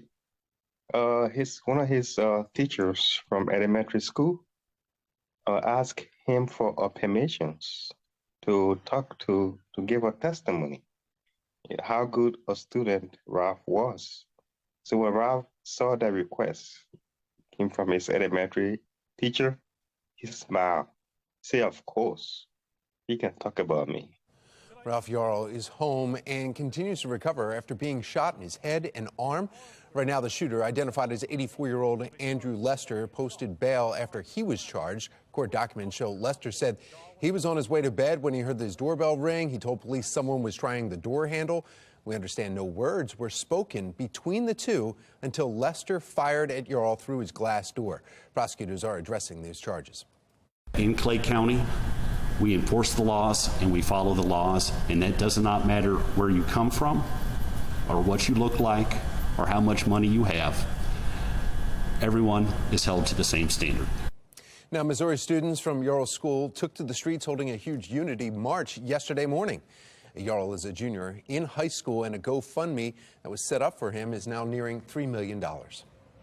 Oklahoma's governor is now calling for 4 McCurtain County officials to resign over alleged remarks about lynching black people and killing journalists, all caught on tape. We warn you that some of the audio is disturbing. If it was back in the day, would they like take a damn blackjack, whoop their ass and throw them in the cell? I'd run for the chair. Yeah.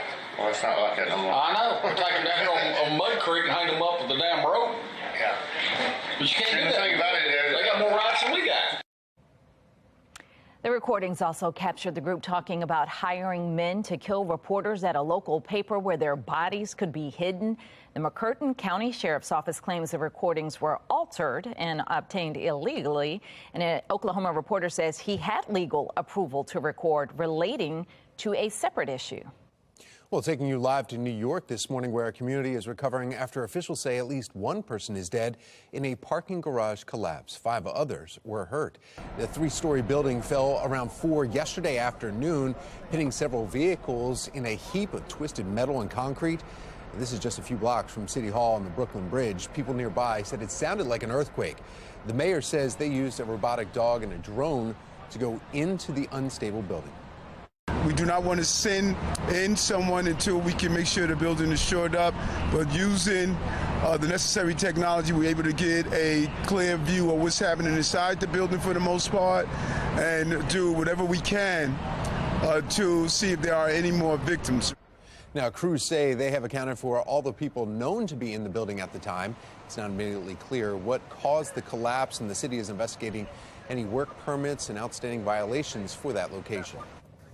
Making headlines overseas, the lawyer for Wall Street Journal reporter Evan Gershkovich will keep appealing his detention in Russia. Now, he appeared in court in Moscow just yesterday, and the judge ruled the 31-year-old must remain behind bars on espionage charges. His lawyers were fighting for pretrial house arrest. U.S. Ambassador to Russia Lynn Tracy met with him Monday. It was the first time the U.S. has been granted consular access to him.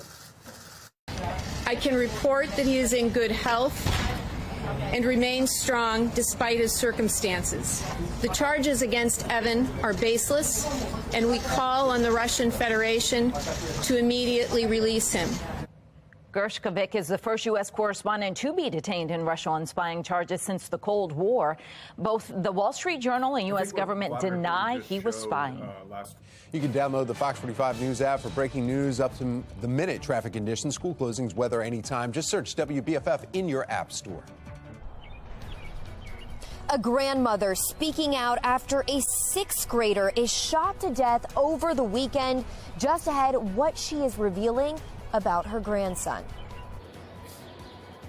Many are concerned about juvenile crime in Baltimore. I'm Olivia Danson. Coming up next, we're pressing lawmakers on what they're doing to try and stop it. You will definitely need this as you step outside. A light jacket for sure this morning, but no need for that later today and later this week. We're heating up. We'll break it all down for you right here on Fox 45 Morning News. Let's go. Live from WBFF in Baltimore, This is Fox 45 Morning News. Good morning on this Wednesday, April 19th. I'm Patrice Sanders. I'm Tom Rogers, and we have meteorologist Justin Chambers here. A little bit of explaining on the dip in temperatures. Where's that coat? I need it in here. You can borrow it. Yeah, it's always cold in the studio, isn't it? You can definitely borrow it if you'd like. I've got the heater on under here.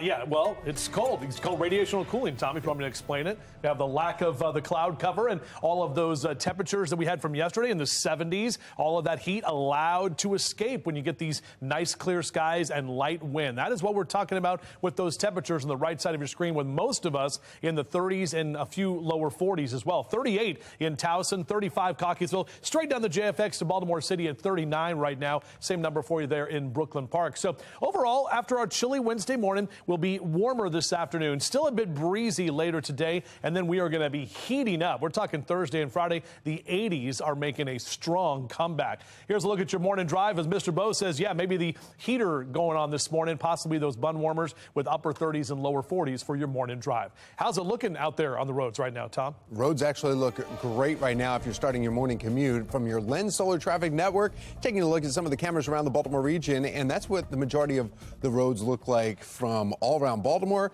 even, dare I say, around D.C., believe it or not. Jalen has gotten caught up with the wrong people out there older than him, doing things that they made him do, and once you in, you can't get out situation.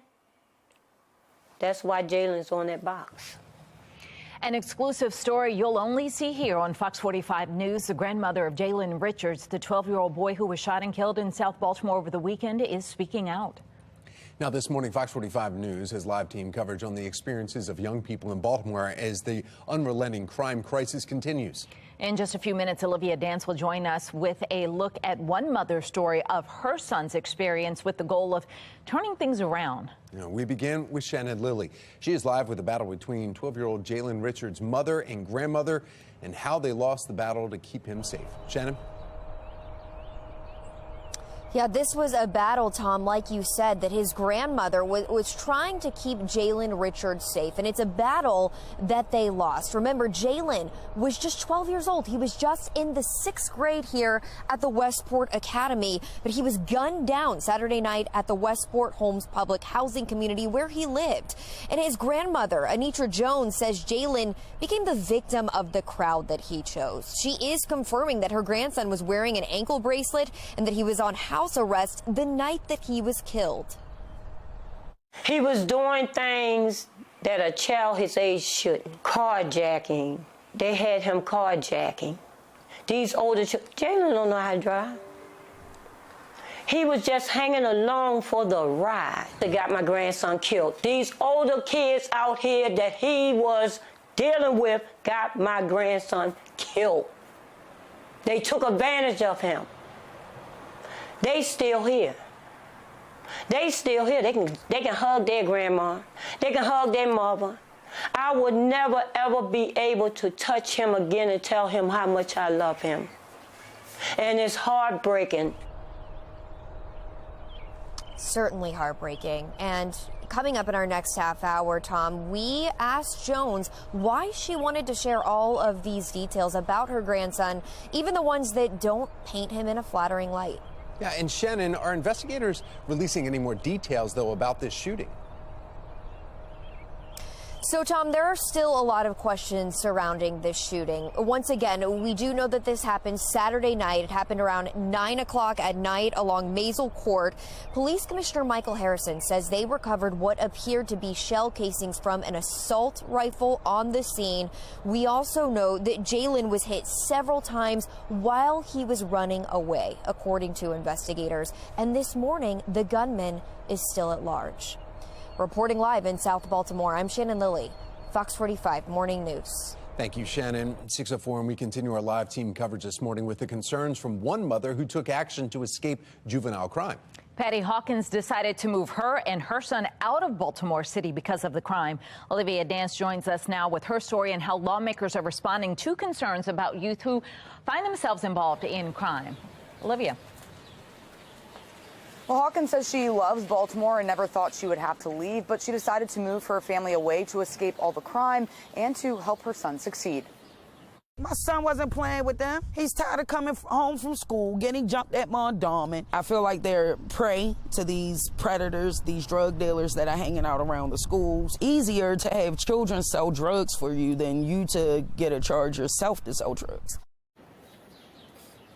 Hawkins says things escalated, and one day she found out her son brought a gun to school. She decided to pull her son out of Baltimore City, moving 70 miles away to Hagerstown.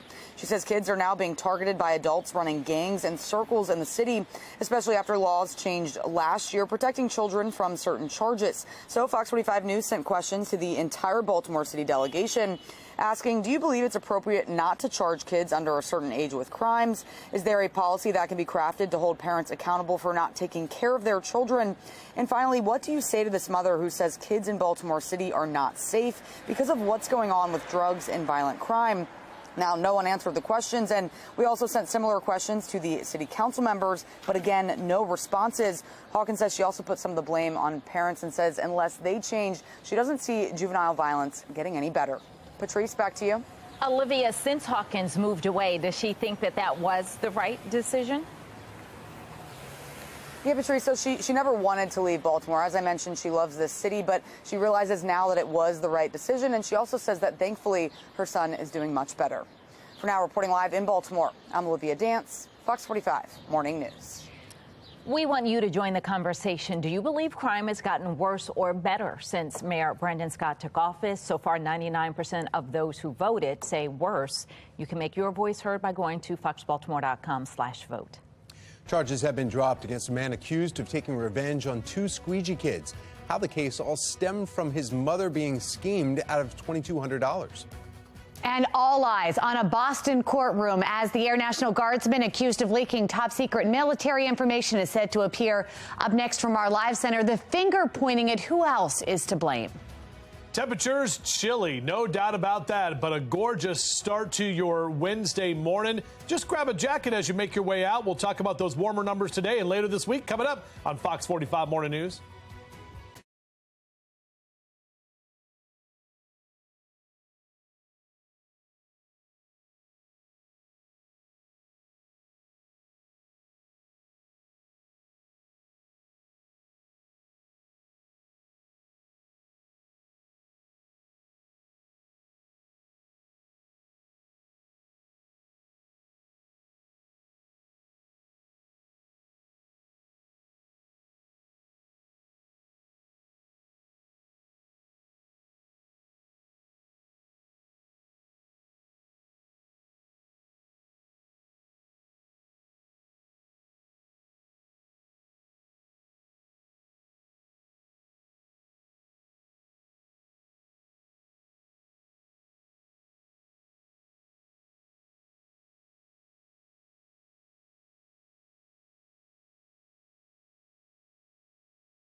6:09 is your time right now on your Weather Authority forecast, and I'm telling you, it is definitely chilly right now. Let's show you some of these temperatures. A lot of 30s throughout the area, from Bel Air and Joppatown across the area over to Woodlawn. 35 your number in Ellicott City, 39 currently in Brooklyn Park. Some of us about 10 to 14 degrees cooler than where we were just 24 hours ago. So you'll definitely feel that when you step out. That's why you got to grab something to put on over your normal attire, because this afternoon it'll be shorts and flip-flops. Definitely get the sunglasses for sure, but grab that jacket this morning. And if you're out for a run or a jog in the next few hours, 30s and 40s. It feels nice. It's kind of invigorating, gives you a nice little kind of a boost for the morning. I just did my walk out there. Overall, though, we'll take a look at warmer numbers later today and this week ahead as well. 6:10 now this morning, the 21-year-old Air National Guardsman accused of leaking highly classified top secret military information online is set to appear in a Boston courtroom. Megan Gillen is at our live center with the new demands for accountability. Megan. That's right, guys. Taking you live to Boston here this morning, where Jack Teixeira will be appearing in federal court today. This is for a detention hearing to determine if he will remain behind bars until his trial begins. The low-level guardsman, he stands accused of sharing top secret documents, including Ukrainian war plans, on a social media site that is geared toward gamers. It's called Discord. He's being charged with 2 crimes under the Espionage Act, including unauthorized retention and transmission of classified national defense information. Now, at this point, guys, there's still no motive revealed for why he might have done this. Right now, we know the Pentagon is in damage control mode, trying to ease fears from our allies over this U.S. intelligence that has now been revealed for the world to see. This morning, we are getting word, though, that Defense Secretary Lloyd Austin is now ordering a 45-day review of the Pentagon's document security practices. We're told reviewers will suggest policy changes to Austin, which may include scaling back who is given clearance to view those sensitive intelligence documents. Lawmakers also calling for government leaders to be held accountable. That's the latest from our live center. Patrice. Thank you, Megan. Southwest Airlines runs into yet another major problem, causing massive delays. How flights are looking this morning at BWI. Oh, and an unexpected visitor makes their way onto the White House lawn. Either one of these cameras will work for you. The tiny tourist that caused a stir. That's coming up after the break. 6:12 is the time. You're watching Fox 45 Morning News, all local, all morning.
Trending now, a toddler makes an unexpected visit to the White House lawn. It was actually really cute. Taking you live to the White House this morning, where Secret Service had to escort the curious young visitor off the property yesterday morning. And the toddler was able to squeeze through the nearly 5.5-inch gap between the posts and the metal fencing. Secret Service spokesman says the security alarms were instantly triggered, and then officers walked over to that little boy.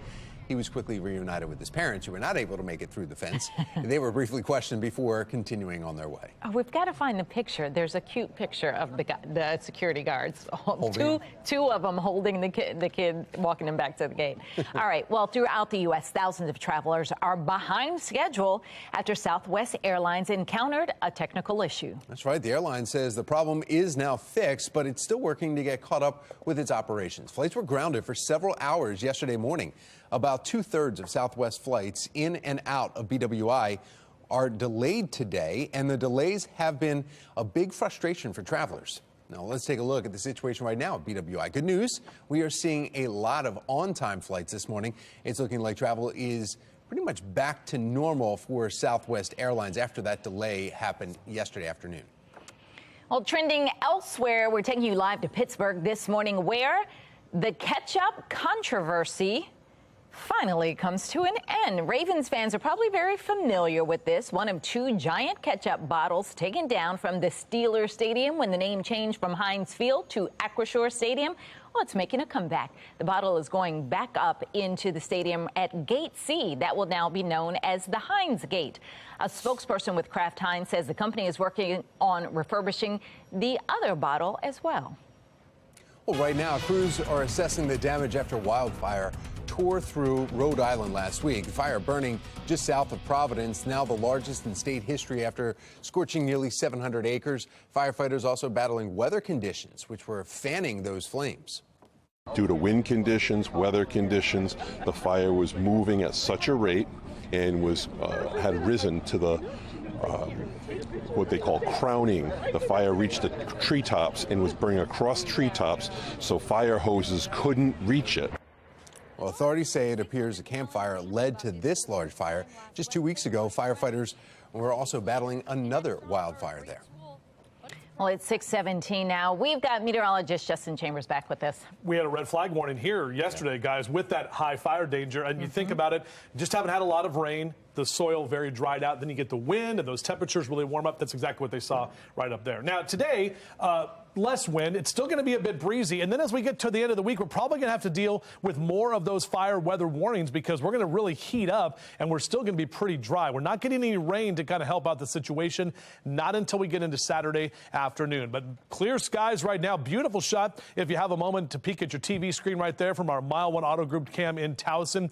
We've got a little bit of that morning glow. Sun coming up in just a bit. 39, your current temperature in Towson. So, yeah, a lot of us waking up in the 30s. You can always check those numbers right there on the right side of your screen. We have those posted even during commercial breaks here exclusively on Fox 45 Morning News. As the kids head out to the bus stop, beep, beep, numbers here in the next couple of hours in the 30s. But we'll get to the upper 60s through about noon today and then mid-70s when you pick the kids up this afternoon. So no issues for outdoor plans, sporting activities, anything you got going on later today should be good to go. Just chilly this morning. Hank the Bird agrees. Yep, 40s here this morning with upper 60s for your bird as the word cast through about noontime. We still have to deal with those pollen numbers and all of that yellow kind of film on all of our cars out there because trees still in the high category for that pollen. And again, the wind doesn't help when it's just blowing all that stuff around. Grass now sliding into the moderate level as well. So allergy sufferers definitely getting into the kind of heart of the season. Upper 60s and lower 70s here across most of Carroll and Baltimore counties for your highs this afternoon. Harford and Cecil counties also into those lower 70s. Shout out to the guys up there at Harford Air. Went up to 0 Whiskey 3 yesterday afternoon. They're getting an extended runway. Very exciting for folks who are going to be flying out of there at 0 Whiskey 3. Oh, look at that. It segues right to my pilot cast. How about that? VFR conditions today, visual flight rules. I know yesterday we had to deal with that strong crosswind. Still going to be a bit breezy later today, pilots, if you do want to go out flying. So just be aware of that. Here's a look at our futures again. Again, dry conditions will continue. continue and will heat up, especially into tomorrow and Friday. Could be talking about record high numbers. That's all ahead of our next weather maker, which again doesn't really impact us until Saturday. So the cold front is still well to the west of us, but by Saturday afternoon into the evening, that's when we'll have that chance for showers, maybe a pop-up thunderstorm as well. We're just 16 days until Cinco de Mayo, 40 days until Memorial Day. We celebrate Dad in 60 days, and 63 days from today is the summer solstice. It's going to feel like summer. Tomorrow, mid-80s. Friday, the record is 88 degrees, so we're going to go a degree above that. We could see our first 90-degree reading this year come Friday afternoon before those numbers come back down, especially on the second half of the weekend. Let's get a check with our mass transit. Mark Jones with the MTA. Happy Hump Day, Mark. Happy Hump Day, Justin. Good morning, everyone. Out there on the MARC train system, you'll find train 511 on the Penn line and Camden 845, both operating with 5 to 10 minute delays. The other trains of MARC look good for travel. Light Rail Link has a delay. It's running 10 to 15 minutes late. You'll want to allow time in your travels there on Light Rail Link this morning. Metro Subway Link looking good. No delays or issues between Owings Mills and Hopkins Station for travel. For the MTA Transit team, I'm Mark Jones. 6:21, and take a look at this. Guinness is brewing a new beer just for the Preakness Stakes, which are coming up a month from tomorrow. The brewery posted this on Instagram yesterday with a Preakness-themed event happening May 15th. At the event, you can try the new Preakness Ale and infield-inspired cocktails. If you are gearing up for Preakness, or maybe you just want to share your smiling face with us, chime in your pictures and videos. Scan the QR code on your screen. That will take you to foxbaltimore.com/chime-in, where you can get started. It's all powered by Stacklaw. Is leasing or buying your next car the best option for you? Coming up, you can find out the pros and cons. A grandmother speaking out after her 12-year-old grandson is shot and killed over the weekend. Just ahead, her warning about a trend that she believes is happening across the city. You're watching Fox 45 Morning News, all local, all morning.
624, and when it's time for a new car, the choice between buying or leasing can be a tough call, especially with the persistent supply chain issues and rising interest rates. Consumer Reports has some tips for deciding which option will get you in the driver's seat with the best deal. Oscar Pagan says buying a car this past January was a no-brainer. The option to own is always better, in my opinion, than to lease, because at least you have an asset, and if anything ever happens, you can sell that asset. But deciding whether to buy or lease your next car can be a tough decision. And with today's higher car prices, the average price paid for a new car is nearly $50,000, and highest interest rates above 6%. You're likely looking at bigger monthly payments no matter which you choose. Consumer Reports says on the surface, leasing can be more appealing than buying. First, it's always under warranty. Second, you're always driving a car with the latest safety features. And third, if you're working part-time in the office and part-time at home, you're not driving as much. So that means you probably won't exceed the lease's limits on how many miles you can drive. Monthly payments are usually lower with the lease because you're not paying for the full value of the car. That means you may be able to drive a more expensive vehicle than you'd normally be able to afford.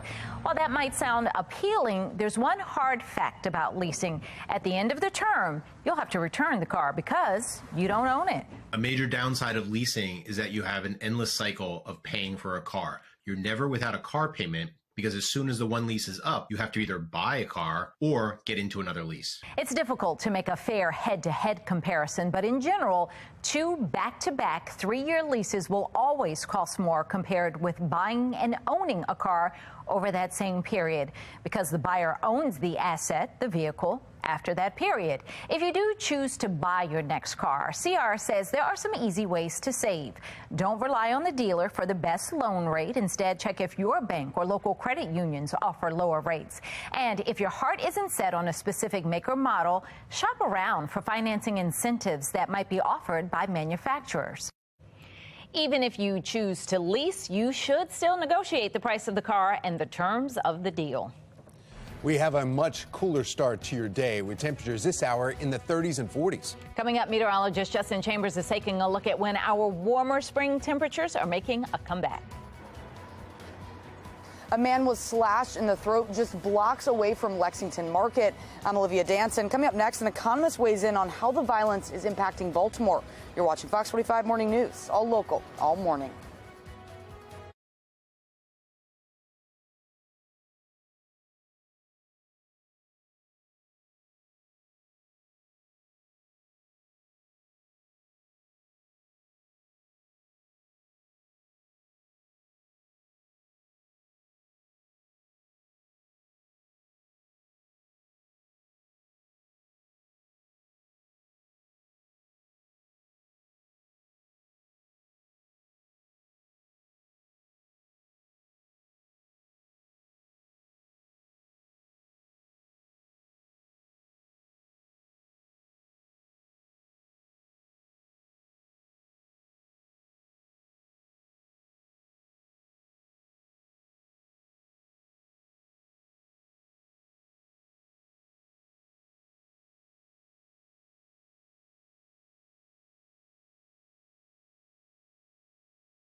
Live from WBFF in Baltimore, this is Fox 45 Morning News.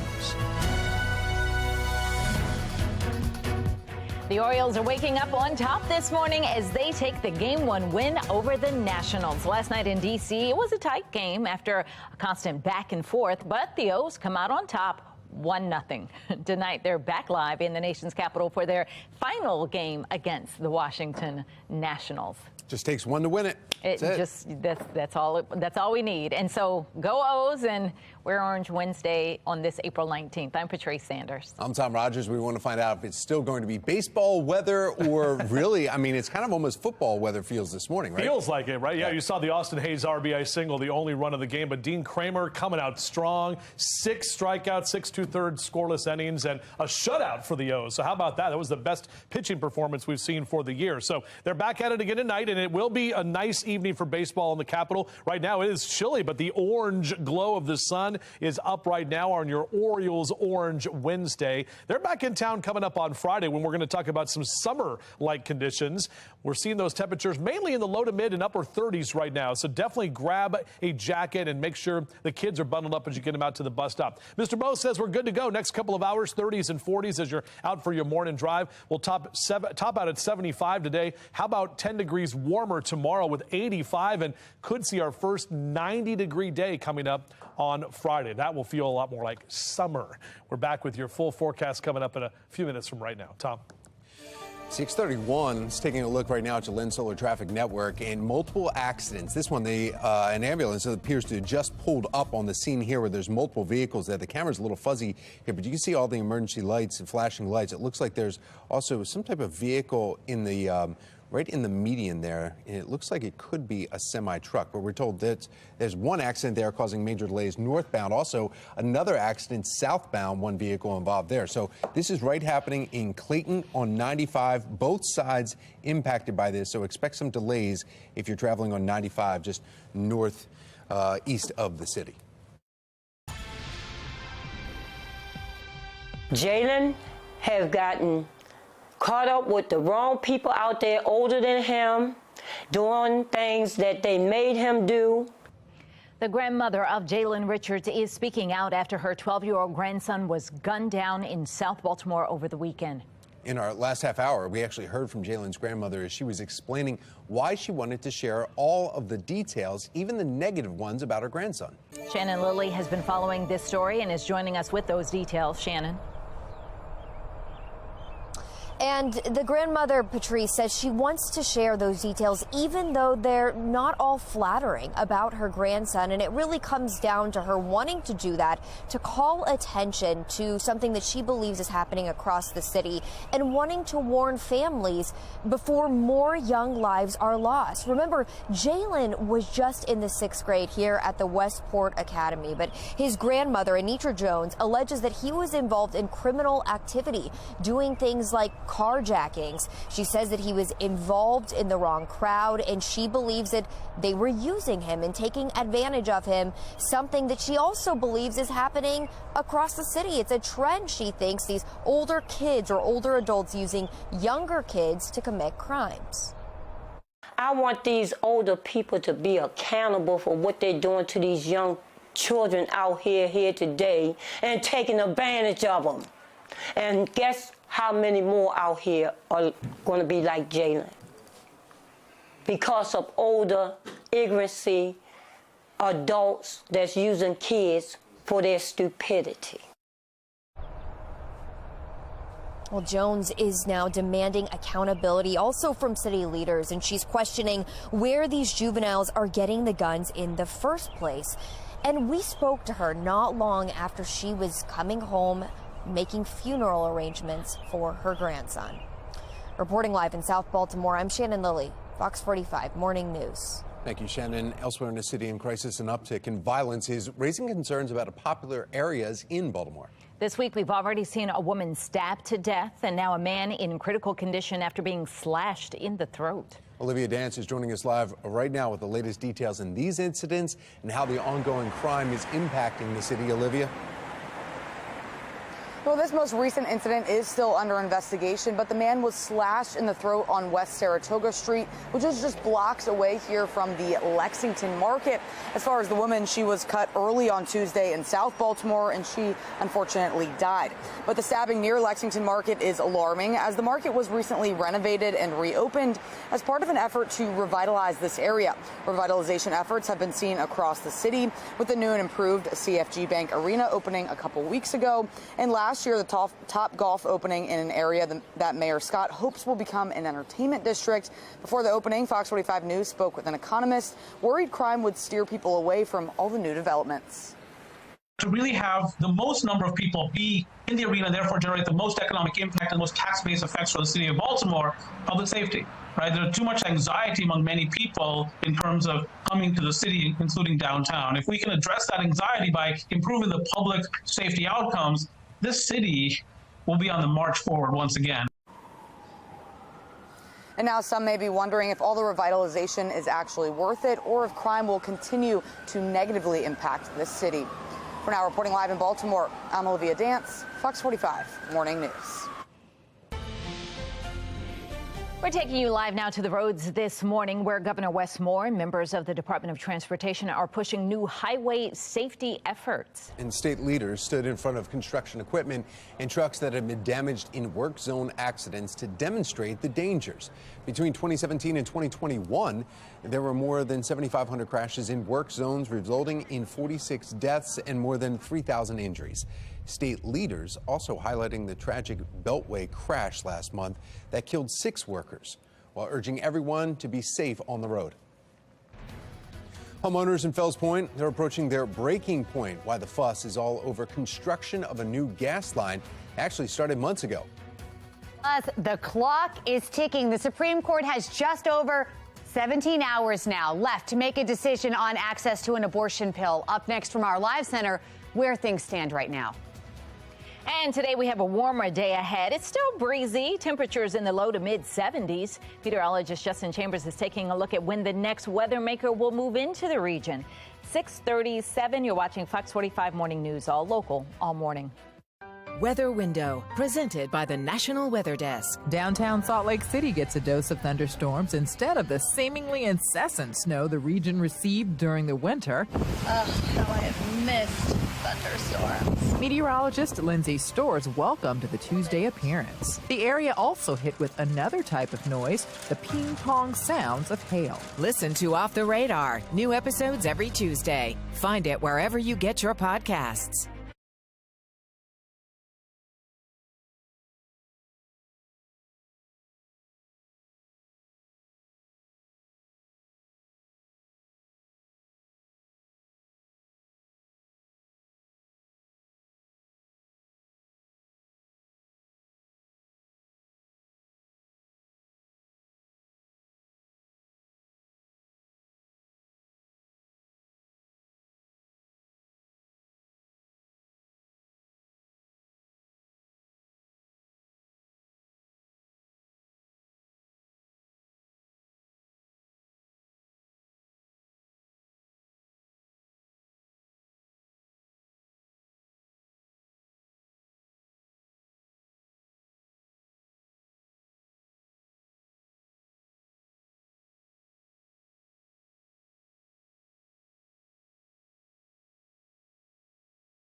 Right now, a deadline is looming for the U.S. Supreme Court. It has until midnight to decide whether it will maintain the full access to an abortion pill.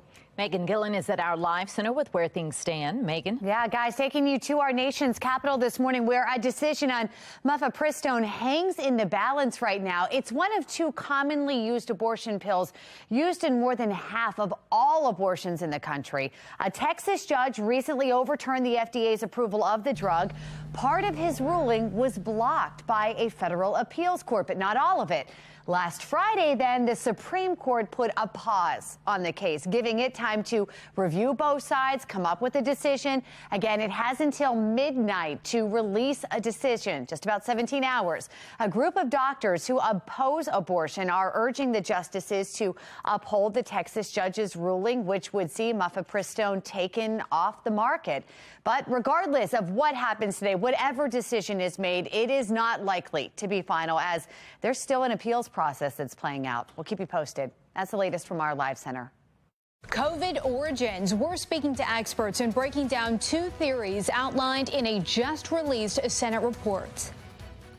Well, former Baltimore City Assistant State's Attorney has been sentenced to 2 years in prison. The charges he's facing and what led up to this point. 6:41's the time. You're watching Fox 45 Morning News, all local, all sunshine, all morning.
.644 and topping your morning rush, Adam Chowdhury, former Baltimore City Assistant State's Attorney, has been sentenced to 2 years in prison on fraud charges.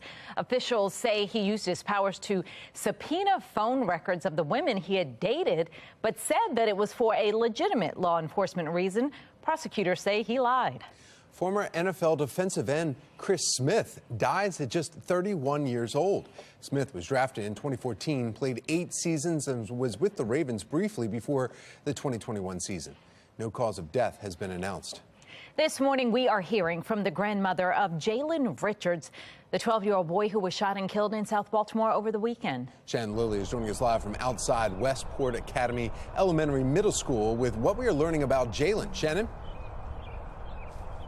Well, remember, Tom, Jalen was just a sixth grader here at the Westport Academy, and his grandmother, Anitra Jones, says or alleges that he was involved in criminal activity. In fact, she confirms that he was wearing an ankle bracelet on house arrest the night that he was killed, and she says that he was a victim of the crowd that he was involved in. She believes that these older kids were taking advantage of her grandson, once again a 12-year-old, and she thinks this is a trend that's happening across the city. So stay with us, because in 15 minutes you're going to hear directly from her, plus I'll have the latest in this investigation. Now back to you. Thank you, Shannon. Because of the ongoing juvenile violence, one mother, Patty Hawkins, decided to move both she and her son out of Baltimore City, which is something that she never thought she would do. Olivia Dance joins us now live with her story and more about why she decided to move away. Olivia.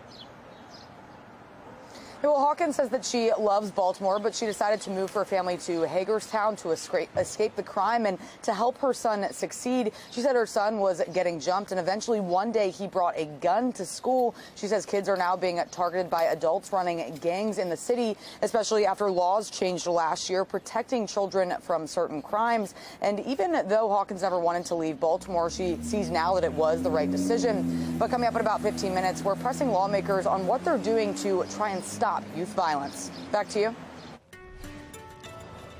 right, it's 6:46 now. We need another check of the forecast. We all just went outside, and Right. it was Crisp. cold. It'll wake you up. That's right. Yes. Meteorologist Justin Chambers talking about the chilly wake-up weather that you're dealing with right now, especially if the kids are heading down to the bus stop. Exactly right, guys. Yeah, definitely want to get that extra layer going because our temperatures are on the chilly side of things. And it feels nice, though. The sun is now up and very calm conditions out over the Inner Harbor. Really pretty shot right here. Our Toyota Inner Harbor cam. Taxi. 39 your temp right now, BWI. No wind to speak of. However, as we head later toward the afternoon, we still have to deal with at least some of the wind later today. But as you rise and shine, enjoy breakfast and coffee with us. Upper 30s and lower 40s over the next couple of hours. Plenty of sunshine to get you going for your Wednesday. And we're seeing temperatures in that 10 o'clock hour into the lower 50s. Overall, great day for lunch outdoors, albeit just a bit breezy. And we're going to get to those low to mid 70s by about 2 o'clock this afternoon. Doing happy hour on your Wednesday, we're going to see those numbers still in the mid 70s for the later part of the day today. So 68 is typically where we are this time of year. Most of us along the Chesapeake out toward the eastern shore and up and down the 95 corridor will be in the low to mid 70s for this afternoon. Even warmer to the south, so almost 80 in D.C. this afternoon. There are a good amount of O's fans down there at Nationals Park, and hopefully you're going to be back down there again tonight for that game. Should be great baseball weather as the O's wrap up that series, the Battle of the Beltways series. Our grill cast throwing some meat on the grill, maybe some veggies, whatever you got. It should be a real nice afternoon, evening to get that grill going and enjoy some patio time with your family and friends. Here's a look at our future scam. Well, we're dry. Not much to talk about here in terms of our dry weather. It is going to be warmer tomorrow and even warmer still on Friday. This is all ahead of our next weather maker, which is going to be a cold front. That doesn't move through until Saturday. So those numbers will continue to climb, especially as we get to Friday afternoon. And then Saturday afternoon by about 4 or 5 o'clock, right as that front moves through, we do have that potential of seeing some showers, maybe even a pop-up thunderstorm as well as we head into the middle of the weekend. But behind that cold front, we're going to be cooler. So 75 today, 10 degrees warmer tomorrow, close to 90 on Friday. The record is 88, by the way, so we should pass that number. Right about 80 on Saturday, still warm with those showers in the afternoon. And then look what happens behind the front. Sunday, Monday, we're right back into the 60s and cooler to start next week. Tom? Thank you, Justin. Let's take a look at your Lynn Stoller traffic network. And again, we're back to that 3-vehicle accident. This is happening right here, Clayton 95 north and south, both impacted by this. As you see all the vehicles there in the middle, there's 2 actually incidents in that area.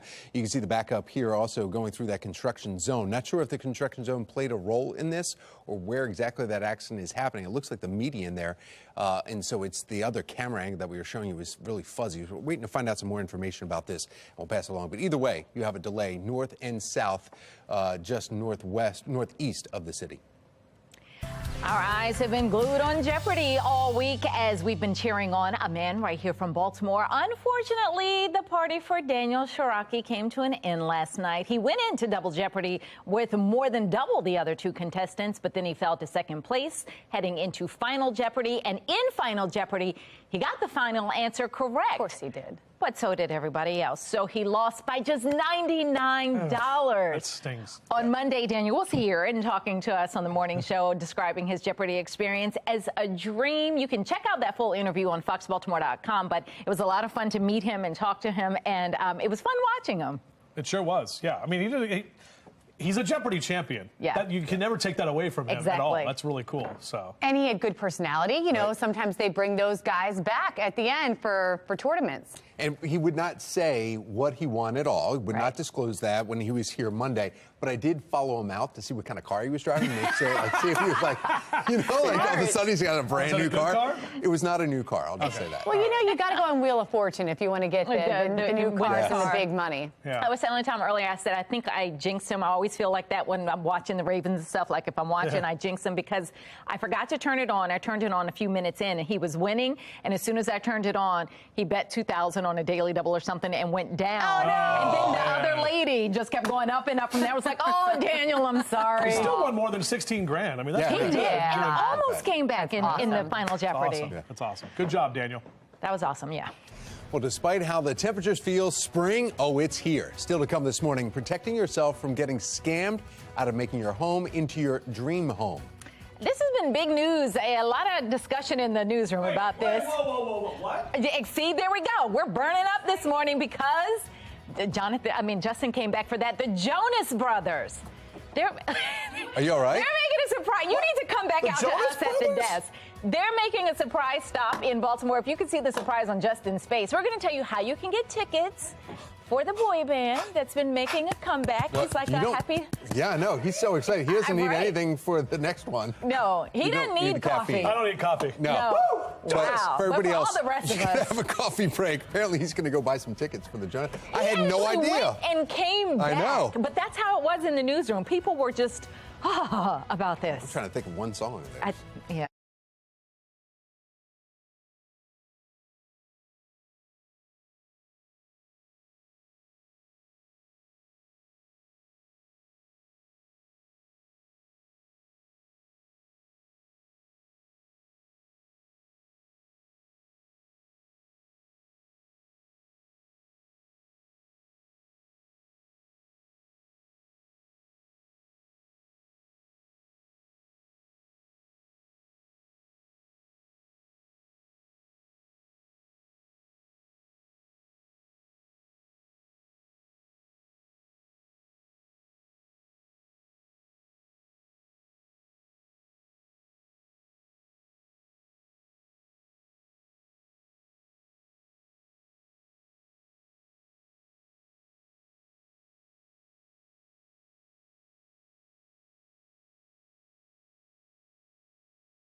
Well, now to your health headlines this morning. The Biden administration wants to continue offering COVID vaccines and treatments to the uninsured at no cost. The White House unveiling the $1.1 billion plan yesterday to continue its COVID program for the uninsured.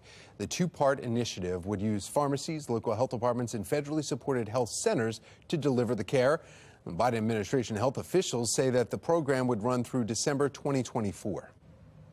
The FDA has cleared a second Omicron booster vaccine for high-risk adults. The agency says anyone who is 65 and older can get a second bivalent booster if it has been at least 4 months since their first shot. And those with weakened immune systems only have to wait 2 months to get their second shot. A physician at the University of Maryland is urging those at high risk to take advantage of the extra protection. We do have vaccines that are available to protect against these severe consequences, so why not use them? They don't do any good just sitting on a shelf. So let's give them to individuals who are at the highest risk, who can benefit the most from these vaccines. The FDA also determined the original versions of the Pfizer and Moderna COVID-19 vaccines are outdated and will no longer be used. So everyone else going for a booster will now receive the newer Omicron targeted one. In your assignment, America, it's been 3 years since COVID-19 was declared a pandemic, and there are still fierce debates over how it started. Now there's a new report from Senate Republicans claiming 2 lab leaks triggered it. Dee Gatton has more with the details and what researchers are saying. The Senate report discusses 2 theories. While it says there is stronger reason to believe in the second theory, that COVID-infected humans is the result of a research-related incident in China, some experts in the scientific community disagree. According to this more than 300-page report from Senate Republicans, there are 2 plausible hypotheses for the origins of COVID. That includes a theory outlined in the report claiming the virus infected humans as the result of a research-related incident in a Wuhan lab that was likely unintentional and resulting from poor biosafety containment during vaccine-related research. A lab leak is the only explanation credibly supported by our intelligence, by science, and by common sense. I think that 95% of that evidence is on the lab origin. Some researchers disagree, including Dr. Michael Warby, professor and head of the Department of Ecology and Evolutionary Biology at the University of Arizona. Those earliest hospitalized people, we know where they lived, and they didn't live around a laboratory that was 10 miles away. Warby points out there is overwhelming evidence of the first theory stated in the report, that the virus is a result of a natural animal spillover. The reason that the central scientific studies that are discussed in this Senate report are from my group is that I've looked at the evidence very intensely, and it turns out brick by brick, the evidence forms a solid wall that says it came from wild animals at this market. Further, Associate Professor of Biology at Penn State University, Dr. Maciek Boni, zeroes in on hundreds of early cases he says can be mapped to December 2019. And as you walk back in time, the geographic area of those cases gets smaller and smaller and smaller until it narrows down to the Huanan seafood market. The challenge with the laboratory leak theory is that the evidence, either high quality or low quality, just isn't there. What you would need is a laboratory audit or a set of incident reports or inventory of some sample types that are related to COVID-19 as it emerged. The report does not come to a conclusion on the origin, but points to circumstantial evidence. Reporting for the National Desk, I'm Dee Gatton. A grandmother speaking out after her 12-year-old grandson is shot to death. Just ahead, what she's revealing about her grandson. Many are concerned about juvenile crime in Baltimore. I'm Olivia Danson. Coming up next, we're pressing lawmakers on what they're doing to try and stop it. Our temperatures are chilly right now, and as we head toward the afternoon, we're going to see warmer numbers and a little less wind as well. We'll break down the hot numbers that are coming later this week right now on Fox 45 Morning News. Let's go. Live from WBFF in Baltimore, this is Fox 45 Morning News. Good morning on this Wednesday, April 19th. I'm Patrice Sanders. I'm Tom Rogers. My little sister's birthday today. So happy birthday, Carrie. She's in Colorado. Happy birthday. She's asleep. She won't know it. She's not watching right now? No, she's not streaming it right now. But yeah. Wake up. Let's go. Yeah, well, happy birthday to her. April 19th is the day, and we're talking about temperatures today. Starting off chilly right now, guys, as we look out over the inner harbor. Plenty of sunshine. When you step outside, you're going to feel it right away. So don't be surprised. Got to grab at least something light to put over you as you make your way out. We're talking about mid to upper 30s this hour. 34 in Columbia. Still in the 40s in Annapolis by the water. 38 your temp right now in Baltimore City. So as you get out on the water today, boaters and watermen on your captain's cast, a little less windy. Wind out of the west about 10 to 15 knots here through the later part of the day. And waves about a foot or less. No longer those small craft advisories with gale warnings not in effect either. And 40s this morning into the 70s for the afternoon. All of us will enjoy some mid-70s later today with a warmer and breezy day with that sun all the way up until 7:48 this evening. Back with your full forecast in just a few. Tom? All right, thank you, Justin. Let's take a look now at your Lens Solar Traffic Network here. And still that same incident, I'll get it out. This is 95 north and southbound. There's two accidents that are here, and the one that you see right there in the middle is impacting both directions. That is 3 vehicles involved, and it's causing some delays through the construction zone there. In fact, you can see some of those delays right here. There's another incident just south of that one. It's in Clayton, and it was because of a disabled vehicle, and it was also causing some slowdowns there. But we're still waiting to find out exact numbers. They're saying 3 vehicles involved there, and whether the construction zone had played a part in that accident. 7:01, we begin this morning in a city in crisis, and an exclusive story. We are hearing from the grandmother of Jalen Richards. He's the 12-year-old boy who was shot and killed in South Baltimore over the weekend. And Shannon Lilly is joining us live with a battle that the grandmother says she and her daughter, Jalen's mother, are fighting. Shannon? Yeah, this was a battle, Tom, that the grandmother says they were fighting to keep Jalen Richards safe, and it's a battle that they lost. Remember, Jalen was just 12 years old, only in the 6th grade, attending the Westport Academy here, but he was gunned down Saturday night at the Westport Homes public housing community. That's where he lived. Now, his grandmother, Anitra Jones, says Jalen became the victim of the crowd that he chose. And she is confirming that her grandson was wearing an ankle bracelet and he was on house arrest the night that he was killed.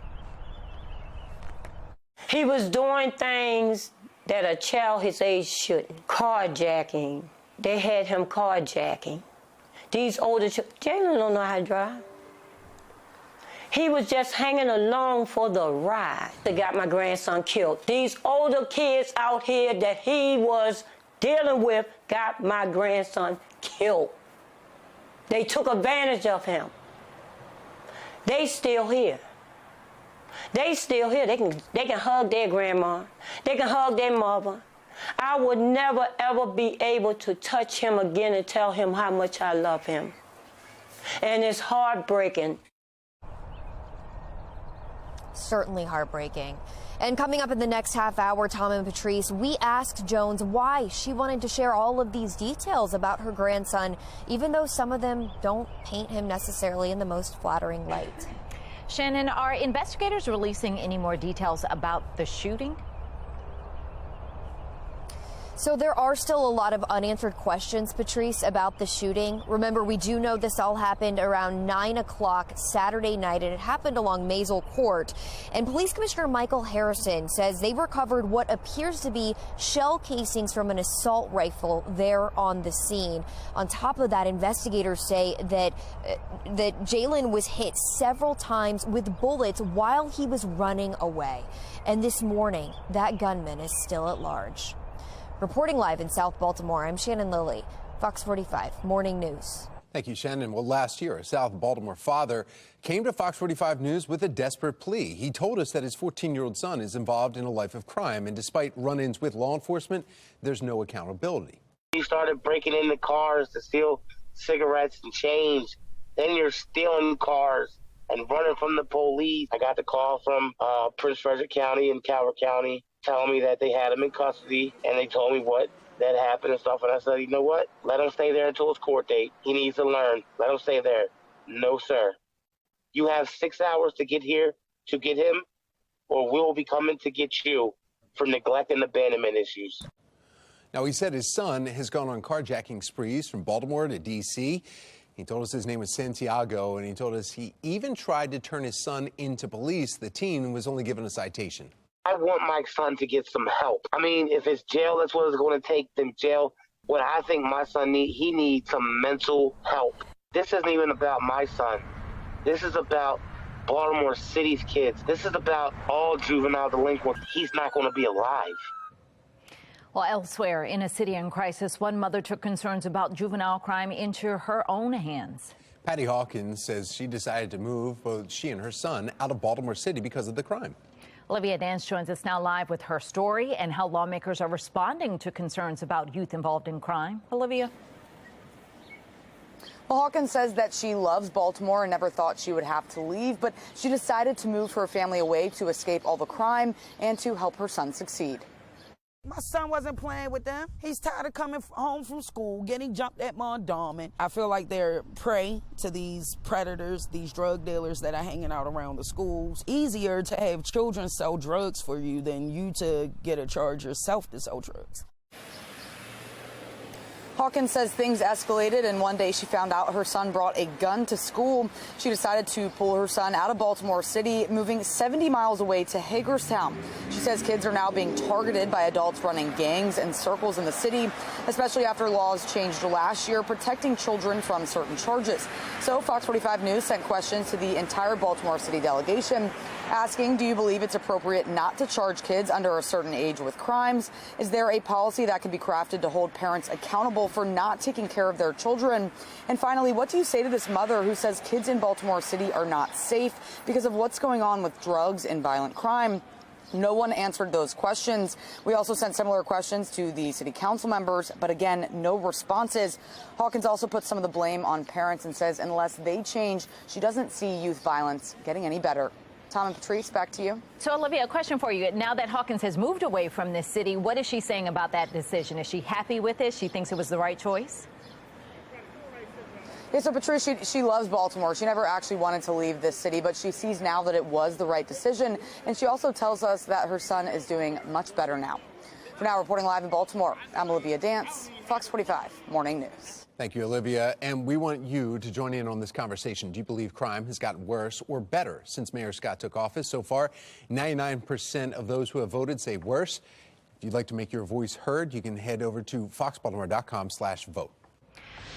Around the state this morning, many homeowners in Fells Point are fuming over the construction of a new gas line, which they fear is putting them at risk. BGE began replacing a gas line in the historic community months ago.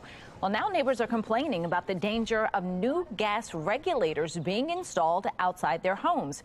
Residents say the new regulators consume valuable sidewalk space on narrow streets, and they also fear they could pose a safety hazard. Vehicular traffic, scooter traffic, pedestrian traffic. Let's be real.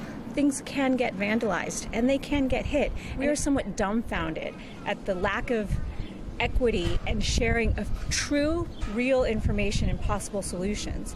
Look, we understand and we're appreciative of an upgrade of our system. What we don't want is to be bullied into one solution that is exclusively being put on the table because it's a BG&E internal policy, which is what we've been told.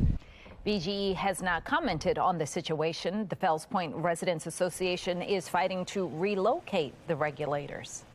Governor Wes Moore joins the Maryland Department of Transportation to promote new highway safety efforts. Now, to highlight roadside dangers, state leaders stood in front of construction equipment and trucks that had been damaged in work zone accidents.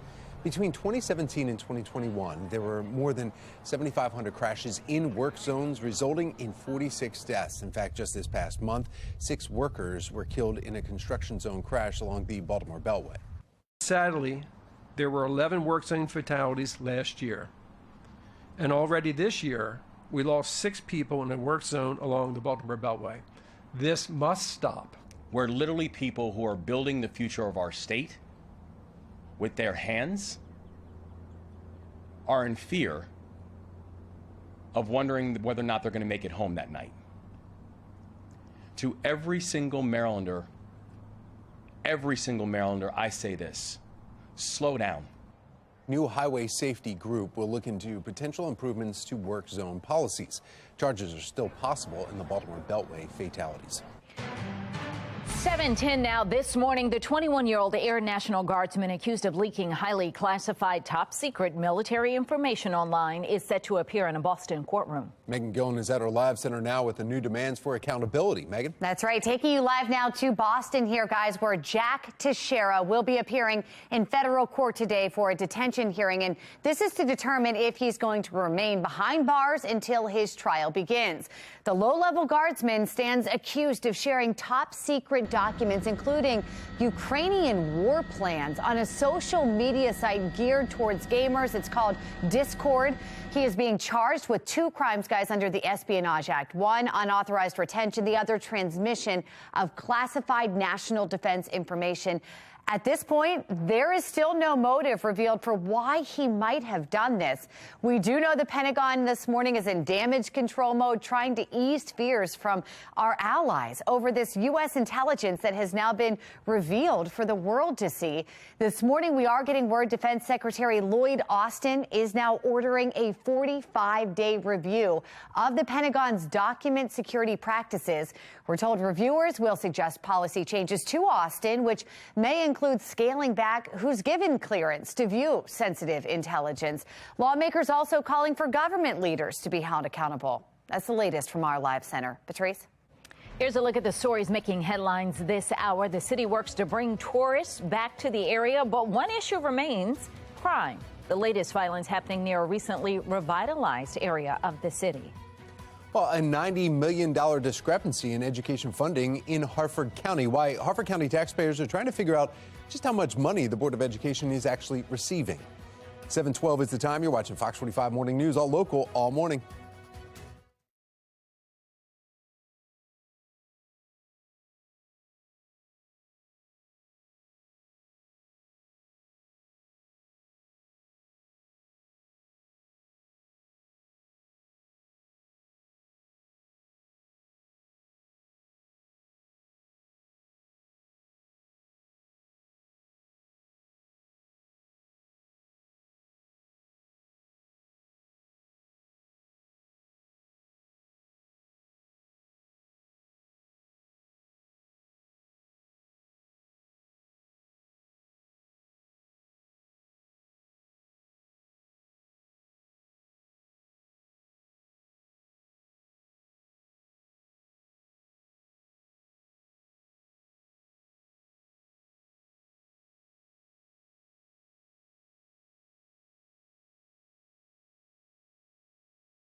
more than all other Baltimore news stations combined.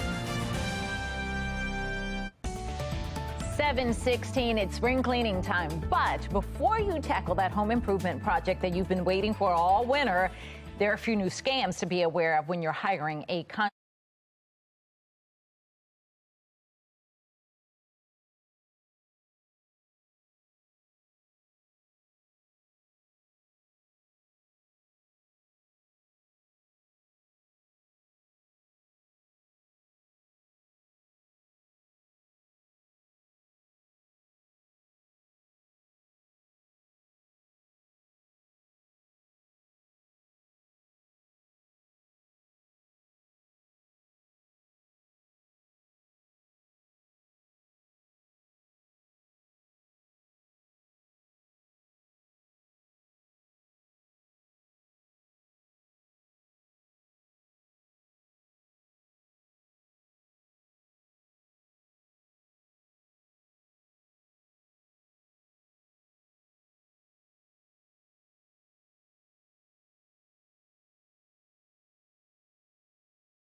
725, it's So Baltimore. Celebrate the Earth with a unique climate program. The Howard County Conservancy Youth Climate Institute is engaging students for change.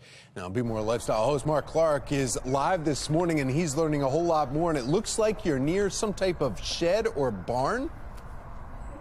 That's right, man. We got the youth. The youth are out here. Megan's the executive director. So tell us what is happening. This is a special time for the Earth, but also for the young people being involved, right? That's right. These are our Youth Climate Institute students, and they are high school students involved in a really unique program. So the Youth Climate Institute educates students about the environment, about climate change. It gets them involved in action projects in their community. But what's really unique is it provides a certification for them. So, you know, these kids are getting ready to graduate high school, they're getting ready to go to college, starting careers, and this certification is a resume builder for them.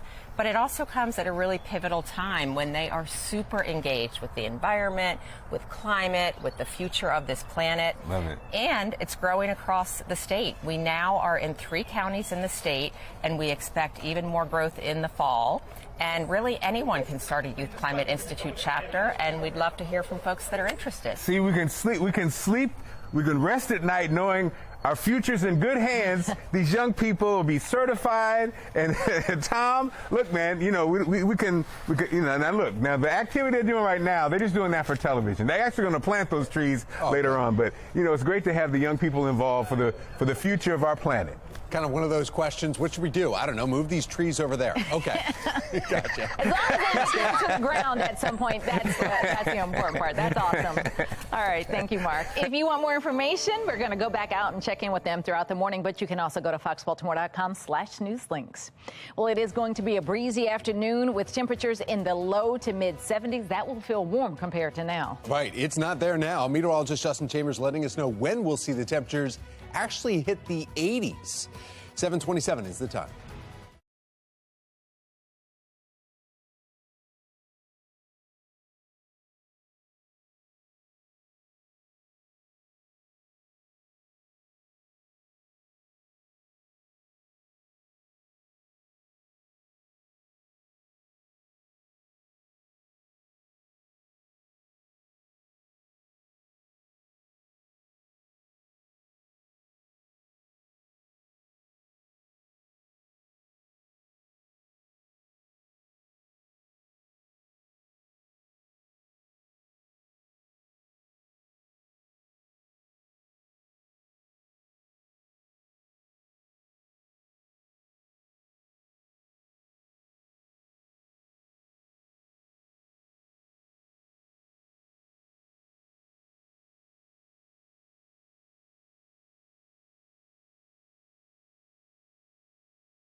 Live from WBFF in Baltimore, This is Fox 45 Morning News.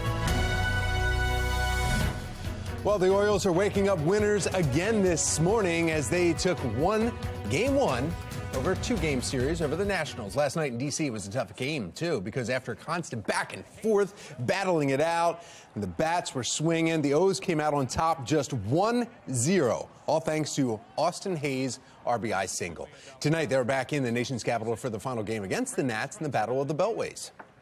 Well, good morning and welcome back on this Wednesday. It is 7:31. I'm Patrice Sanders. I'm Tom Rogers. And is it baseball weather? Not really this morning. I want to go over to meteorologist Justin Chambers to find out when it will start to feel more like baseball weather. Now, I've only lived here for a couple of years now. I just realized it's Battle of the Beltways, like because they have a beltway and we have a beltway. I was like, Battle of the Beltway, but I'm like, dumb, that's stupid. That doesn't make sense. The BWI Parkway goes down there. We both have beltways. So, yes. Good that they are victorious. It's Wear Orange Wednesday. Happy Wednesday to all of you. And a beautiful shot from our Towson camera. Tom is exactly right. We are chilly, but the sun is out and not much wind to speak of. Just make sure to grab something like a light sweater or a pullover as you're heading out. We're talking about mid to upper 30s right now, still hanging on to those chilly temperatures for at least this hour. But don't worry, we're warmer later this afternoon and a little less windy as well. And then we're heating up into Thursday and Friday. We're talking about 80s that make a comeback. So yard and gardening cast, great morning to get out there, maybe a little dewy on some of the lawns, but nice this afternoon to get that yard work done with low to mid 70s on the way. Back with your full forecast. We'll do that in just a few minutes from right now. Thank you, Justin. The grandmother of Jalen Richards is speaking out after her 12-year-old grandson was gunned down in South Baltimore over the weekend. Shannon Lilly has been following this story and is joining us live now. And we heard from Jalen's grandmother in our last half hour, but she's explaining that some of the things about her grandson aren't flattering. Yeah, that's exactly right, Patrice. And she's sharing this information that may not be so flattering for her grandson because she wants to bring to light what she is calling a trend happening across the city. And she also wants to warn families to prevent more young lives from being lost. Remember, Jalen Richards was just in the 6th grade here at the Westport Academy.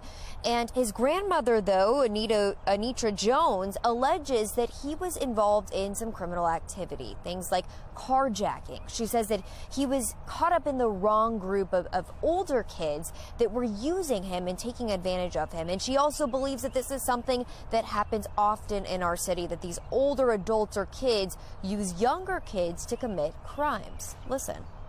I want these older people to be accountable for what they're doing to these young children out here today and taking advantage of them. And guess how many more out here are going to be like Jalen? Because of older, ignorancy, adults that's using kids for their stupidity. Jones is also demanding accountability from leaders, and she is questioning where these juveniles are getting the guns in the first place. And she spoke with us not long after coming home from making funeral arrangements for her grandson. Reporting live in South Baltimore, I'm Shannon Lilly, Fox 45 Morning News. Thank you, Shannon. An uptick in violence is raising concerns about popular areas in Baltimore. This week, we've already seen a woman stabbed to death, and now a man is in critical condition after being slashed in the throat. And Olivia Dance is joining us live now with the latest details in these incidents and how the ongoing crime is impacting the city. Olivia? Well, Tom and Patrice, this most recent incident is still under investigation, but the man was slashed in the throat on West Saratoga Street, which is just a couple blocks away from the Lexington Market here. As far as the woman, she was cut early on Tuesday in South Baltimore, and she unfortunately died. But the stabbing near Lexington Market is alarming, as the market was recently renovated and reopened as part of an effort to revitalize this area. Revitalization efforts have been seen across the city, with the new and improved CFG Bank Arena opening just a couple weeks ago. And last year, the Topgolf opening in an area that Mayor Scott hopes will become an entertainment district. Before that opening, Fox 45 News spoke with an economist worried crime would steer people away from all the new developments. To really have the most number of people be in the arena, therefore generate the most economic impact and most tax-based effects for the city of Baltimore, public safety, right? There's too much anxiety among many people in terms of coming to the city, including downtown. If we can address that anxiety by improving the public safety outcomes, this city we'll be on the march forward once again. And now some may be wondering if all the revitalization is actually worth it or if crime will continue to negatively impact this city. For now, reporting live in Baltimore, I'm Olivia Dance, Fox 45 Morning News. Elsewhere in a city in crisis, all charges have been dismissed against a man who was accused of taking revenge on two squeegee kids. Last year, Shamil Dixon claimed that squeegee kids stole his mother's phone and then paid themselves $2,200. According to police, Dixon then returned to that same intersection where he offered three squeegee kids a job, drove them to Edmondson Avenue, and then threatened them with a gun, demanding to know, quote, who did this to my mom? Who took the money the other day? A 17-year-old and a 23-year-old were shot during the encounter. A third person escaped. See how they wanted to get a job, try to better themselves, and that's what happened. Well, just yesterday, prosecutors with the state's attorney's office insisted that they were forced to drop the case. Writing in a statement, our prosecutor exhausted all avenues to locate the only witness physically able to testify in court. Without that witness, we could not move forward with the case. Mayor Brandon Scott briefly touched on the ongoing controversy surrounding squeegee kids during his State of the City address, where we successfully reduced squeegee-related calls by 73% by balancing opportunity with fair consequences. Yeah, remember, squeegees don't ask us about that anymore. Well, he also went on to make his intentions of a second term known to voters. Baltimore needs strong, dependable, and steady leadership that is committed to moving our city forward. However, new polling predicts that his run for re-election could be far from smooth. According to a report from the Baltimore Banner and Democratic polling firm Lake Research Partners, asked about 500 voters who they would vote for if the 2024 election was held today. And just 21% chose Mayor Scott, while 18% chose former Mayor Sheila Dixon. 18% were undecided. The thing that surprised me the most was the low number for the mayor. I mean, 21, that's just a bad number, especially when you got 18% that are saying they're undecided. Well, Fox 45 News has uncovered campaign finance records revealing Mayor Scott commissioned his own polling in November, results of which his office refuses to release. As of now, no other major candidates have announced to run against Mayor Scott for the 2024 election. In 738, Mayor Scott also details his plans to help curb crime in his State of the City address, what parents can do to help in this crime crisis. The 80s are returning this week, and we could even see the 90s just ahead. How long the warm temperatures will last. 738, you're watching Fox 45 Morning News, all local, all morning.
7:41, and right now a deadline is looming for the U.S. Supreme Court. It has until midnight to decide whether it will maintain full access to an abortion pill.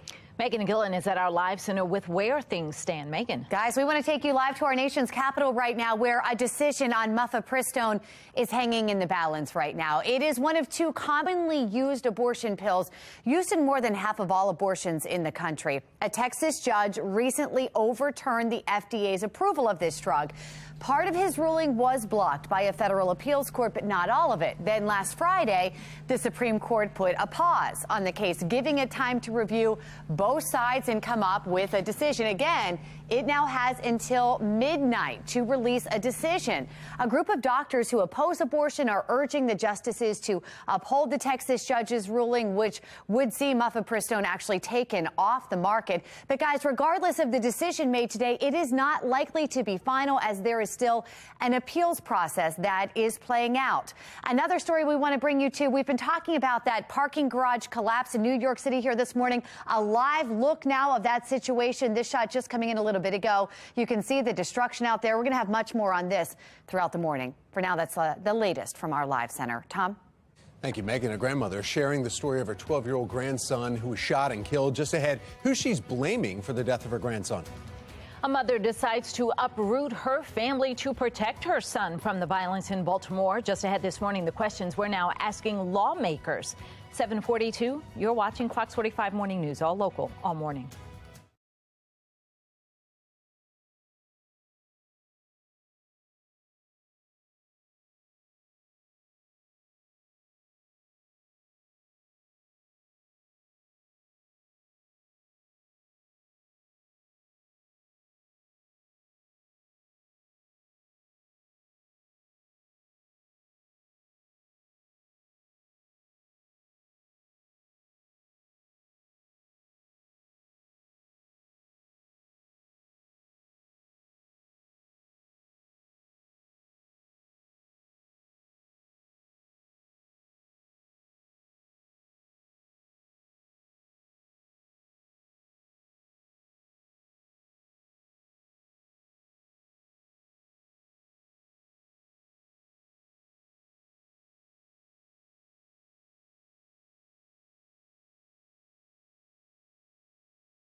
7:45 and developing now. Harford County Executive Bob Castley releases his first county budget since taking office. The highlights include no increase in taxes and a focus on public safety and education. He joined Fox 45 Monday morning.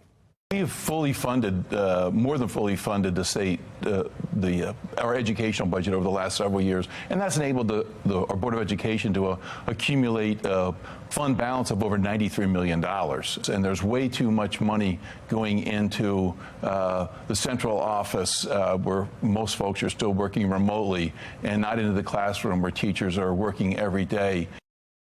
Well, not everyone agrees with Castley's statements there. Like many counties across Maryland, Harford County taxpayers, they're trying to figure out how much money the Board of Education receives and why there is a $90 million discrepancy in education funding, according to the county executive. Well, joining us now with his response, Superintendent for Harford County Public Schools, Dr. Sean Bolson. Dr. Bolson, thank you for joining us.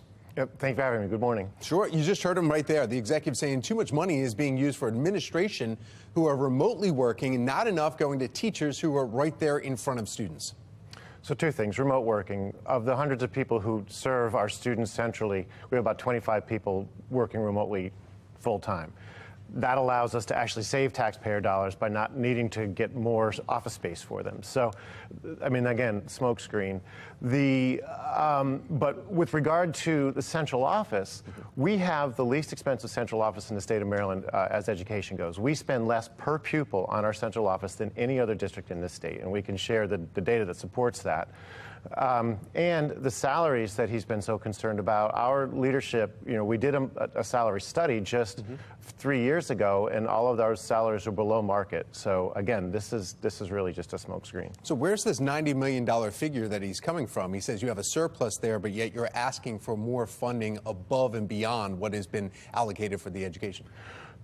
So our June 30th financials last year, fund balance always shows up. It was a $92 million number, but much of that is designated for other things to be spent on. We spend a lot on our capital because the same financials that he's quoting, if you were to look at the same line in the county budget, they had more than $200 million. But of course, their circumstances have changed, as have ours. We do have a healthy fund balance, and we will use some of it to address this. But you don't want to use fund balance for recurring costs.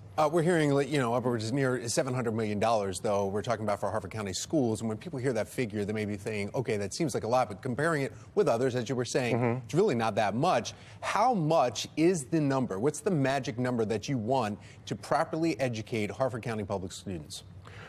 We requested $19 million above last year's funding. He's chosen to fund us at $19.5 million below what we received last year. So it was a $38 million gap. Right. We received more from the state, as did every other county in Maryland, but all of that money came with strings attached. And in fact, the state never intended for districts to, you know, replace their effort with state money. And so that's really what we're struggling with. We have a lot to do based on the state requirements. And, you know, so the fact that in an unprecedented way, funding has gone down. We haven't seen funding go down year over year in the recorded history of Harford County. Well, he had a statement. Executive Castley sent us this statement. He says the Board of Education is claiming that they will now have to make drastic cuts in education spending because the county has not given the Board of Education as much money as we gave them last year.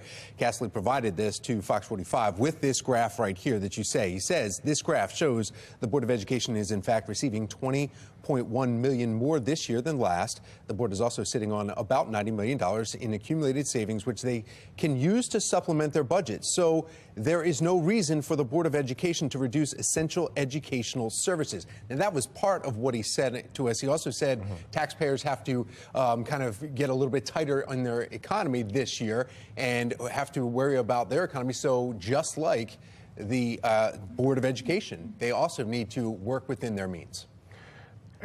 Inflation has hit us at every part of our budget. People understand inflation. So, you know, flat funding is always a cut. We know that, particularly when you're dealing with an inflationary economy like we're seeing now. So we're dealing, you know, we're addressing those increased costs on everything from salaries to products to services and construction. So flat funding is always a cut. And so, but we're not just flat. We're well below flat. And as I said, the blueprint for Maryland's future, which has come with a very, very big to-do list. There's a lot of strings attached to that money that's come in. And so many of those, we don't have a lot of discretion over how to spend that. So The costs are increasing greatly, and but this county is failing to fund education at the level that it needs to. And you're speaking about restricted and unrestricted funding here. I know last year was $324 million requested in unrestricted, and that's that part where you're talking about the Kerwin, where it's restricted funds that are coming in from the state and also from the county. Well, exactly. A lot of the money coming from the state is restricted, but even some of the unrestricted money still has, I mean, we still have a very aggressive to-do list from the blueprint. Gotcha. And, you know, we're working to address those things, and we do think much of that work in the blueprint will support students and help them achieve at higher levels. But again, it all comes at a cost. Dr. Sean Bolson, thank you so much. We appreciate you coming in and getting your response from what Executive Castley had said earlier. Absolutely. Thank you for having me. Cool. Now we want to find out exactly how warm it's going to be a little bit later on, because it's not starting out that way. No, but the good news is it will get there. Meteorologist Justin Chambers is here with the forecast. Yeah, even later today, guys, we're going to be talking about warmer numbers. We did actually get into the lower 70s yesterday. We're on our way to the mid 70s for this afternoon. Still a bit breezy at times, but that wind is not an issue right now. As we look out over the Towson traffic circle, the sun is up and our temperatures are still on the chilly side. Next hour, we'll get to about 40 there in Bel Air and Harford County, and numbers here through the noon hour right in the upper 60s. Good day for lunch outside. We'll top out in those low to mid 70s later this afternoon. So overall, those numbers sliding in the above average category. Typically, upper 60s is where we are for April 19th. Most of us in the low to mid 70s across the Chesapeake and around central Maryland. Even warmer to the south. D.C. almost 80 today. Mid 60s if you're heading down the ocean. And if you're heading down to check out the O's and Nats game tonight, should be a great night for baseball in the Capitol. So outdoors cast, Betty the Butterfly, Wednesday, Thursday, Friday. We're green lights all the way across with the warm week that will continue. And we're not going to see much in the way of rain to give us any more of that moisture. Not until we get to the weekend. Before all that happens, we definitely will be warming up. Shout out to Terry and Rodney D. Look at this puppy, 11 weeks old right there. That is Halligan, the puppy, and just a sweet little thing right there. Thanks, Terry and Rodney, for sending that picture in. I always love those pet pics. You know it. JC Chambers at foxbaltimore.com. After a high of 75 today, we get to the mid 80s tomorrow. The record high of Friday is 88 degrees, and we're looking to go past that, possibly even 90 for the first time this year. But we'll be cooler behind the cold front after that rain rolls in Saturday afternoon. Sunday, highs only back to the 60s. Raise your teacup to Maryland's leading ladies. Just ahead in our 9 o'clock hour, how you can enjoy an afternoon of tea with some of Maryland's notables who are making a difference. And we're in Howard County, the Youth Climate Institute, young people working in nature and learning about nature. We'll tell you all about it coming up on Fox 45 Morning News, all local, all morning long. Be careful, kids. They're going to get it. Yeah, they need a little extra boost of energy to lift up that water container. It looks like it's too heavy. They might need to take a pause and have a coffee break.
7:56 and trending now, the Jonas Brothers are coming to Baltimore April 28th.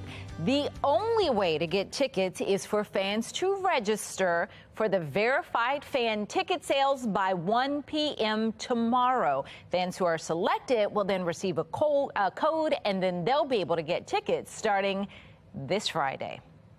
Well, we are expecting temperatures in the 80s, possibly the 90s later this week. Just ahead, when you can expect the next weather maker to roll in. A grandmother speaking out after a 6th grader is shot to death over the weekend. Just ahead, what she's revealing about her grandson.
A grandmother mourning the loss of her grandson who was shot and killed over the weekend. Coming up, her thoughts on what is needed to curb crime in the city.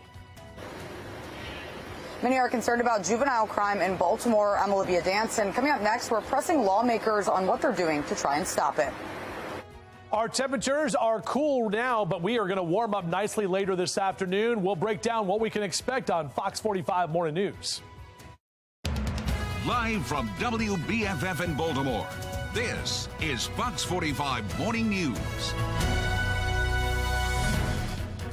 Good morning on this Wednesday, April 19th. I'm Patrice Sanders. I'm Megan Gilland, and a little cold outside right now. But it's warming. It is warming up. It'll be better by the end of the day. Meteorologist Justin Chambers is here with that. And National Banana Day is here again. I still have this banana. That banana earlier. looks like you've had it for a little while. Yeah, I remember. I think it was last year. You and I took a picture. You had that banana thing over there. It was a lot of fun. So that makes me smile. Oh, memories. Yeah. So I'll eat the banana in a little bit, and maybe you can eat your breakfast with us as you wake up in the the 8 o'clock hour now. Temps, still chilly, but steadily warming. Looking out over our Towson camera right now, lots of green on those trees out there. 30s and 40s, but we're steadily getting those temperatures into the mid-40s in Baltimore City and Rosedale. 48 in Dundalk, 40 in Brooklyn Park. Still hanging on to some 30s for you in Owings Mills at this hour. So out for the yard and gardening cast. If you do want to get outside, next couple of hours, you're good to go. In fact, low to mid-70s for our highs today. Should top out about 75, so a few degrees warmer than where we ended up yesterday afternoon. But overall, the next few hours, those numbers steadily climbing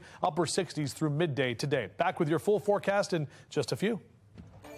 Now taking a look at the Lynn Stoller traffic network. And we are talking about 2 accidents on 95 that we've been following. That traffic has been inching forward there. Look at that, just heavy congestion. You're going to want to avoid this area this morning. Promise to reduce homicides and non-fatal shootings by 15%. Make no mistake about it, this is my top priority. We begin this morning in a city in crisis, and an exclusive story. We are hearing from the grandmother of Jalen Richards.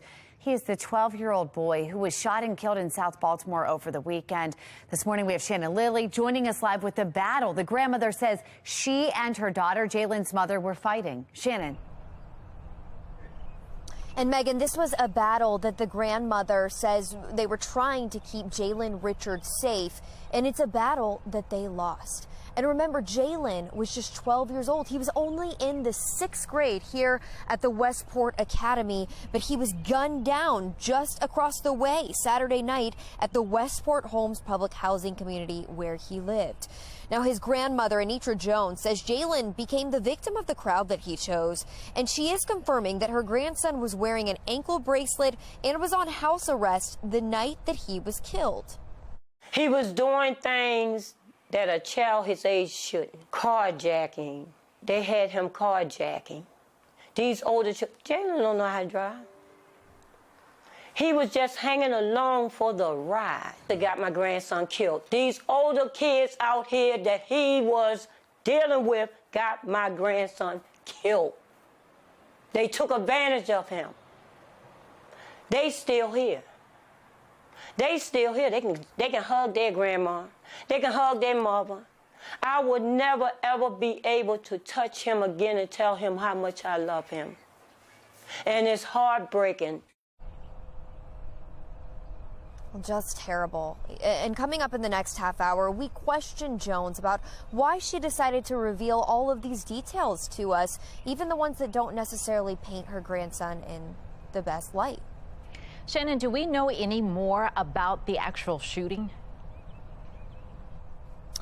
Yeah, so there's still a lot of unanswered questions, Patrice, but remember, we are learning that the shooting happened Saturday night. It happened around 9 o'clock on Maisel Court, and Police Commissioner Michael Harrison says they recovered what appeared to be shell casings from an assault rifle there on the scene. Investigators also say that Jalen was hit several times with bullets while he was running away. And this morning, the gunman is still at large. Reporting live in South Baltimore, I'm Shannon Lilly, Fox 45 Morning News. Elsewhere, in a city in crisis, one mother took concerns about juvenile crime into her own hands. Patty Hawkins decided to move her son out of Baltimore City because of the crime. Olivia Dance is joining us live with her story and how lawmakers are responding to concerns about youth involved in crime. Olivia.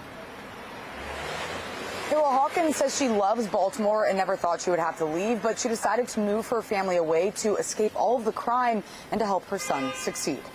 My son wasn't playing with them. He's tired of coming home from school, getting jumped at by a doorman. I feel like they're prey to these predators, these drug dealers that are hanging out around the schools. Easier to have children sell drugs for you than you to get a charge yourself to sell drugs. Hawkins says things escalated, and one day she found out her son brought a gun to school. She decided to pull her son out of Baltimore City, moving 70 miles away to Hagerstown. She says kids are now being targeted by adults running gangs and circles in the city, especially after laws changed last year protecting children from certain charges. So Fox 45 News sent questions to the entire Baltimore City delegation asking, do you believe it's appropriate not to charge kids under a certain age with crimes? Is there a policy that can be crafted to hold parents accountable for not taking care of their children? And finally, what do you say to this mother who says kids in Baltimore City are not safe because of what's going on with drugs and violent crime? Now, no one answered the questions, and we also sent similar questions to the city council members, but again, no responses. Hawkins also put some of the blame on parents and says unless they change, she doesn't see youth violence getting any better. Megan and Patrice, back to you. Olivia, now that Hawkins has moved away from the city, does she say that she is happy with the decision? Was it the right choice? Yeah, so Megan, she obviously didn't want to move away. She says she loves this city, but she sees now that she did make the right decision, and she also tells us that her son is doing much better. For now, reporting live in Baltimore, I'm Olivia Dance, Fox 45 Morning News. All right, Olivia, thank you. We want you to join the conversation. Do you believe crime has gotten worse or better since Mayor Brandon Scott took office? So far, 99% of those who voted say worse. You can make your voice heard by going to foxbaltimore.com/vote. Also this morning, we have new video from Prince George's County of a deadly shooting. It happened March 28th outside of a nightclub. You can see 3 people inside a red car opening fire before they then drove away. A 28-year-old security guard from Landover was killed. 2 other people heading into the club were hurt. The car has been found, but authorities continue to search for the shooters. A National Guardsman is due in court this morning after allegedly leaking top-secret Pentagon documents. After the break, from our live center, we're going to tell you how military officials plan to keep these classified documents safe and who else is to blame. An uptick in violence has Baltimore residents on edge, especially in popular areas across the city. In our next half hour, how the ongoing crime may steer people away from all the new developments across the region. Looking out at Fed Hill right now, not much wind flapping that flag around as Old Glory, giving you a beautiful shot this morning. We are taking a look at numbers that are going to be warmer as we head toward the end of the week. We'll break it down coming up on Fox 45 Morning News, all local, all morning.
8:11 this morning, the 21-year-old Air National Guardsman accused of leaking highly classified, top-secret military information online is set to appear in a Boston courtroom. Tom Rogers is at our live center with the new demands for accountability. Tom. Yeah, in fact, I want to take you right now. This is a live shot of Secretary Austin, who has just answered some questions. He's in Sweden. He's speaking with Swedish military and kind of keeping up U.S.-Swedish relations there. He was just speaking about what happened here in the U.S. when some other reporters, now he appears to be on the ship, not sure exactly what's going on here. But earlier he was mentioning that, and he was questioned about why somebody at such a young age would be able to have such access. Taking you live now to Boston, where Jack Teixeira will be appearing in federal court today for a detention hearing to determine if he'll remain behind bars until his trial begins.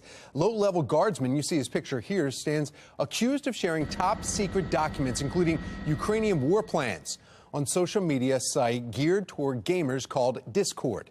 Well, he's being charged with 2 crimes under the Espionage Act: unauthorized retention and transmission of classified national defense information. At this point, still no motive revealed for why he did this. Right now, the Pentagon is in damage control mode, trying to ease fears from allies over the U.S. intelligence that's been revealed for the world to see. This morning, we're getting word Defense Secretary Lloyd Austin is now ordering a 45-day review of the Pentagon's document security practices, and we're told reviewers will suggest policy changes, which may include scaling back who is given clearance to view the sensitive intelligence. Now, lawmakers are also calling for government leaders to be held accountable. That's the latest from our live center. Meg. All right, Tom, thank you. The grandmother of a 12-year-old killed by gun violence shares her story just ahead, why she's saying it is important to share all of the story, even the tough parts. Plus, juvenile crime is on the rise. Just ahead, the 3 points a local resident says could turn it around. 8:13, you're watching Fox 45 Morning News, all local, all morning. Fox 45 News, winner of 17 2022 Regional Emmy Awards, more than all other Baltimore news stations combined.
Developing now in his State of the City address this week, Mayor Brandon Scott detailing his plans to help curb crime in the city. But does the responsibility extend further than his office? This morning, lifelong Baltimore resident Pastor P.M. Smith joining us live to weigh in on other solutions to youth violence. Pastor Smith, good morning. Good morning. How are you? I'm doing well. Let's talk about how important government is in this fight. We'll start there.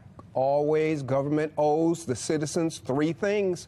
Number one, public safety. Number two, economic elevation. Number three, educational excellence. And the city of Baltimore gets an F in all three.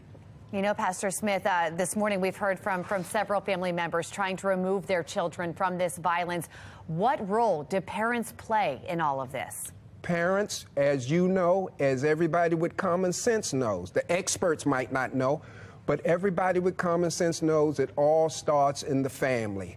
Children learn respect in the family. Children learn authority in the family. Children learn boundaries in the family. Children learn consequences in the family, and children learn discipline in the family. The legislators in Annapolis have undermined the authority of the parents to control and correct their children.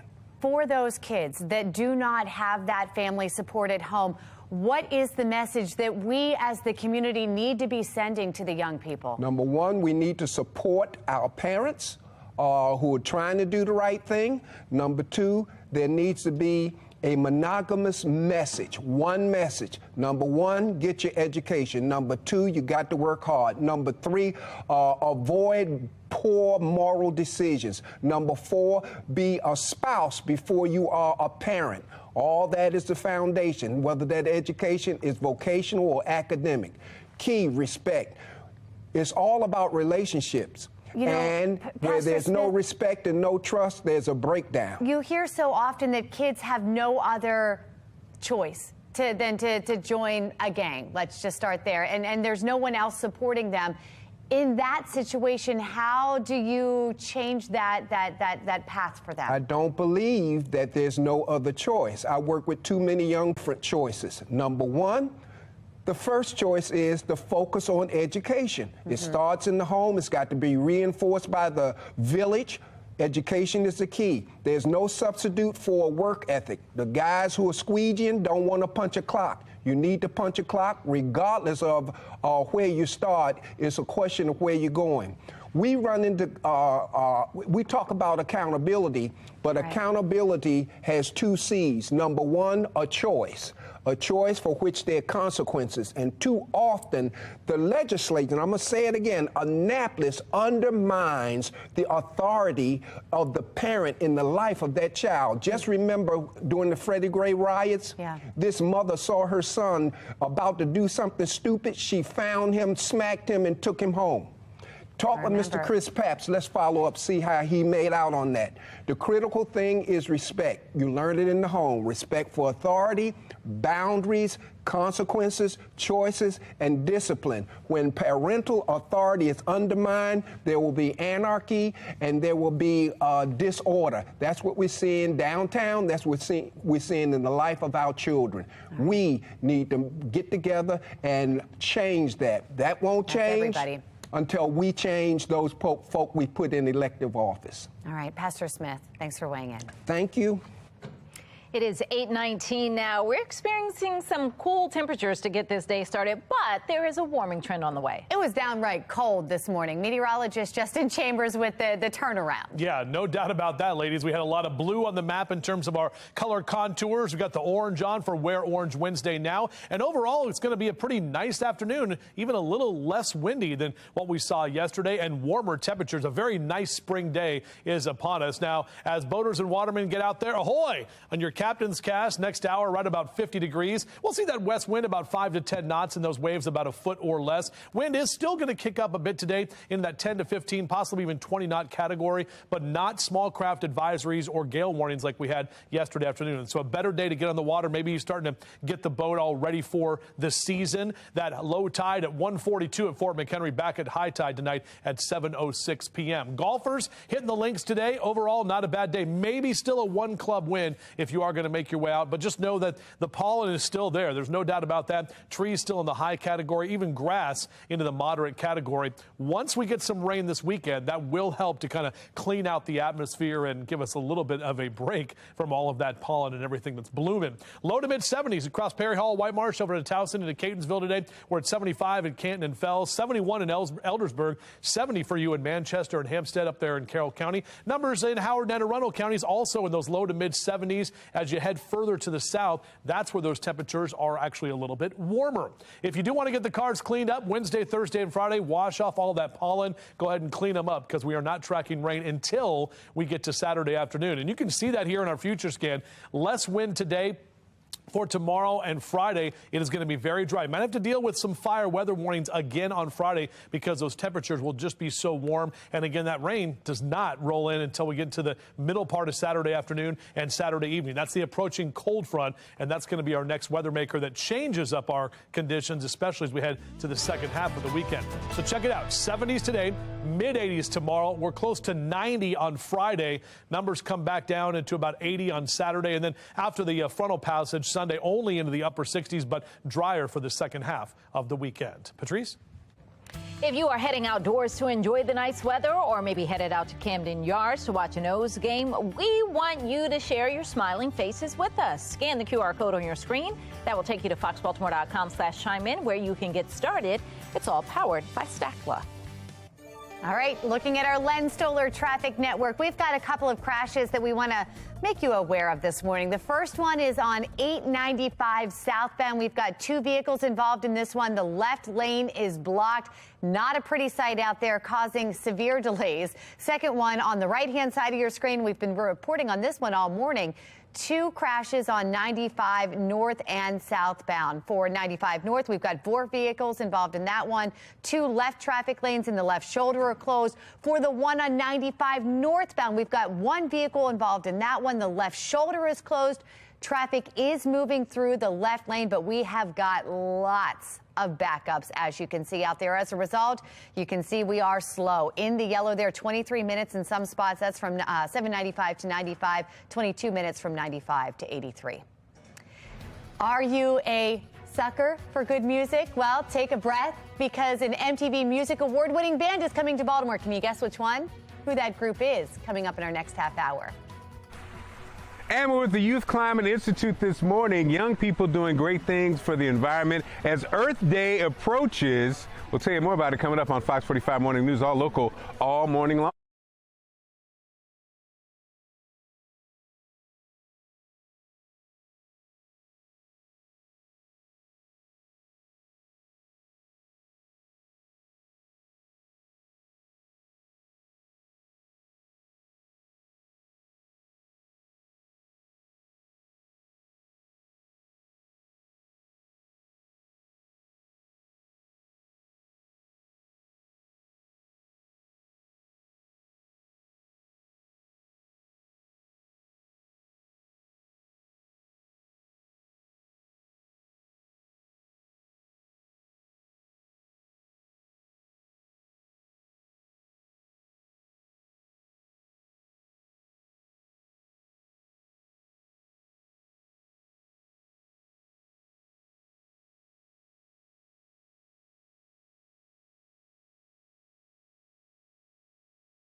It is 8:26 and it's so Baltimore. The Howard County Conservancy is giving back to the community in a unique way. Their Youth Climate Institute is celebrating Earth Day with a showcase event. Be More Lifestyle host Mark Clark is sharing more from there. Mark, good morning. That's right, Patrice. I have a superstar in our midst right here. As he heads off to Harvard, Oliver has graced us with some time. He is a graduate, soon-to-be graduate of the Youth Climate Institute with honors. Also, you're kind of like the ambassador. Yes. So tell us about the experience and congratulations. Thank you. Sure. So I joined the Youth Climate Institute when I was a sophomore. This was mostly when it was still COVID. It was under a different name as well. Okay. And our first year was mostly about learning about climate issues. So we learned about how climate change is impacting our local communities, how it's impacting Maryland, and how it's impacting the United States in general. And then we moved on to the next level. So when I was a junior, I started working on action projects. I was assigned to the legislative action team. So we researched legislation, we testified for green bills such as Climate Solutions Now, and we also did a legislator panel where we invited legislators for them to talk about their legislation. Love it. Absolutely. Well, you know, it's so cool because even though, I mean, Oliver's an old man now, I love the fact that things keep just getting, you know, better and better. Oliver was saying, hey, I didn't work on this. You know, I remember this thing first started, but it just kind of speaks to how technology's added on to things and how things are getting better and better, and kids learn more and more. I mean, young people learn more and more. And then, of course, the old man, Oliver, thank you so much, my friend. Thank you. As you head off to Harvard. And it's a great program, and it was mentioned earlier, it's here, but you could also, other communities could do the same thing. And so that's the cool thing about what they're doing. All right, Mark, thank you. Very cool. We're going to put some information on our website, foxbaltimore.com/newsline. A grandmother speaking out after her 12-year-old grandson is shot and killed over the weekend. Just ahead, the warning she has about a trend she believes is happening across the city. A man was slashed in the throat just blocks away from Lexington Market. I'm Olivia Danson. Coming up next, an economist weighs in on how the violence is impacting Baltimore. You're watching Fox 45 Morning News, all local, all morning.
Live from WBFF in Baltimore, this is Fox 45 Morning News.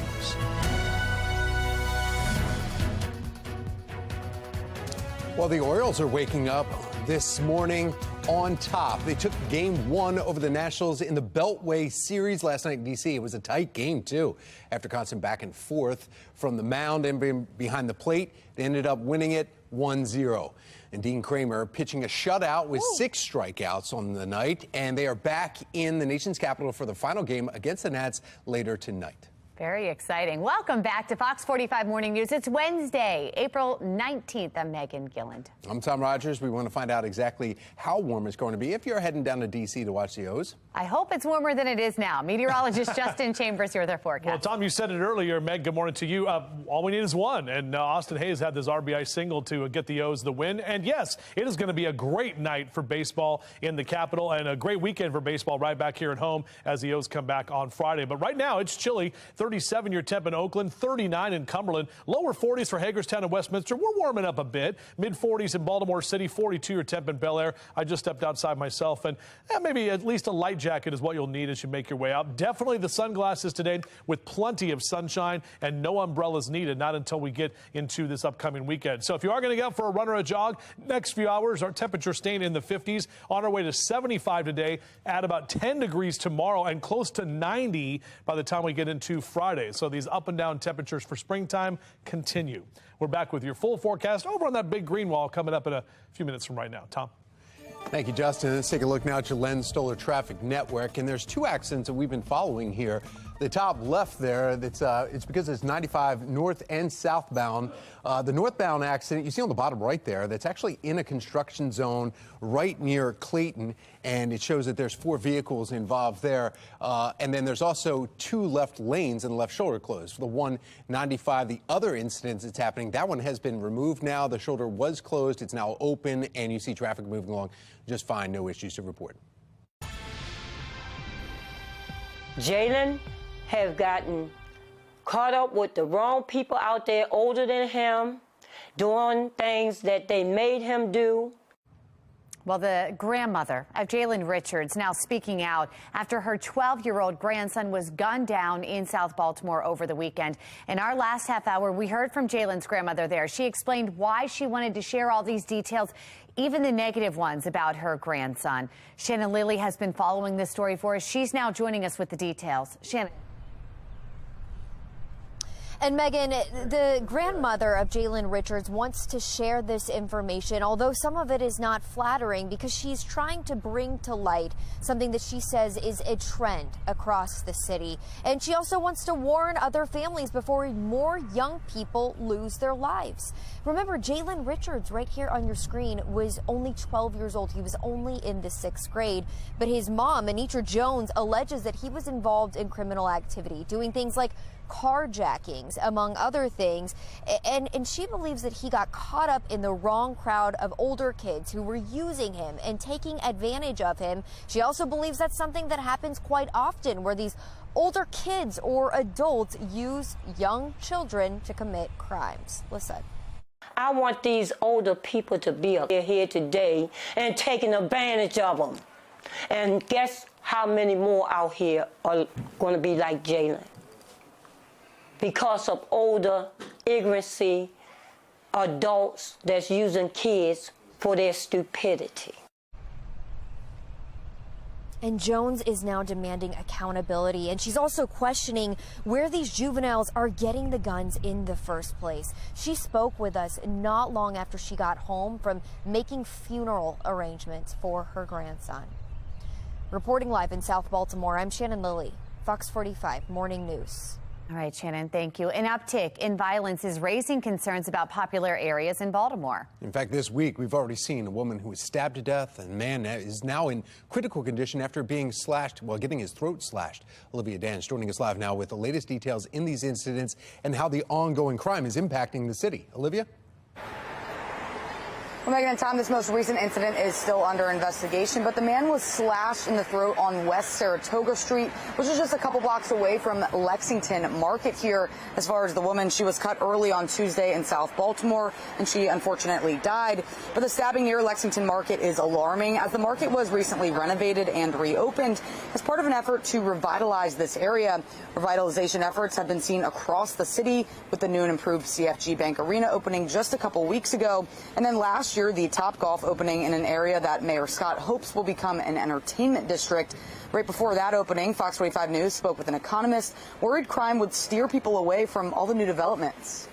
To really have the most number of people be in the arena, therefore generate the most economic impact and most tax-based effects for the city of Baltimore, public safety, right? There's too much anxiety among many people in terms of coming to the city, including downtown. If we can address that anxiety by improving the public safety outcomes, this city will be on the march forward once again.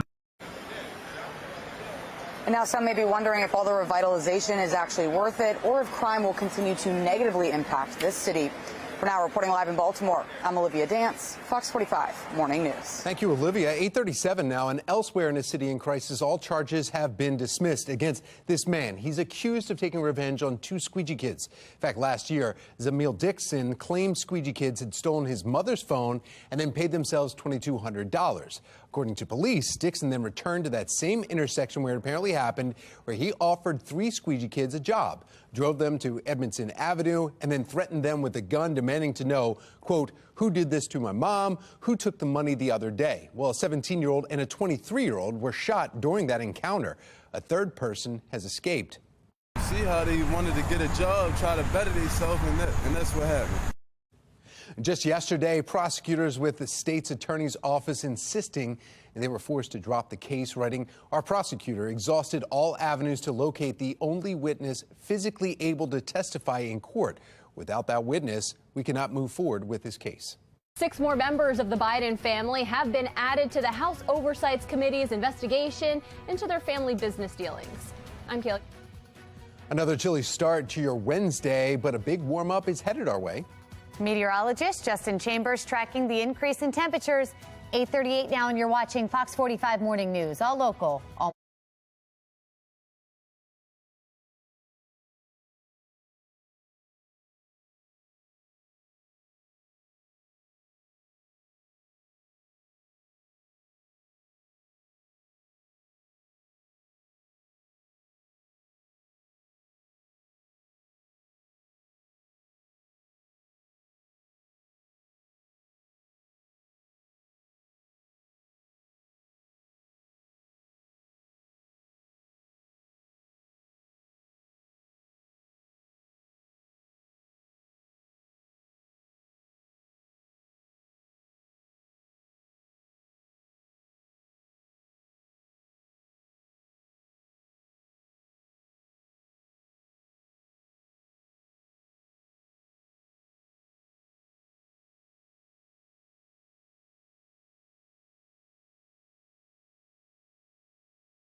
Just about 8:41 on your Wednesday morning. We're 19 in front of 9 o'clock. Lots of sunshine out there from our Towson camera. And yes, our temperatures have been chilly this morning, but steadily warming up. In fact, next few hours, if you want to get out in the yard and garden, we're seeing numbers right about 50 degrees.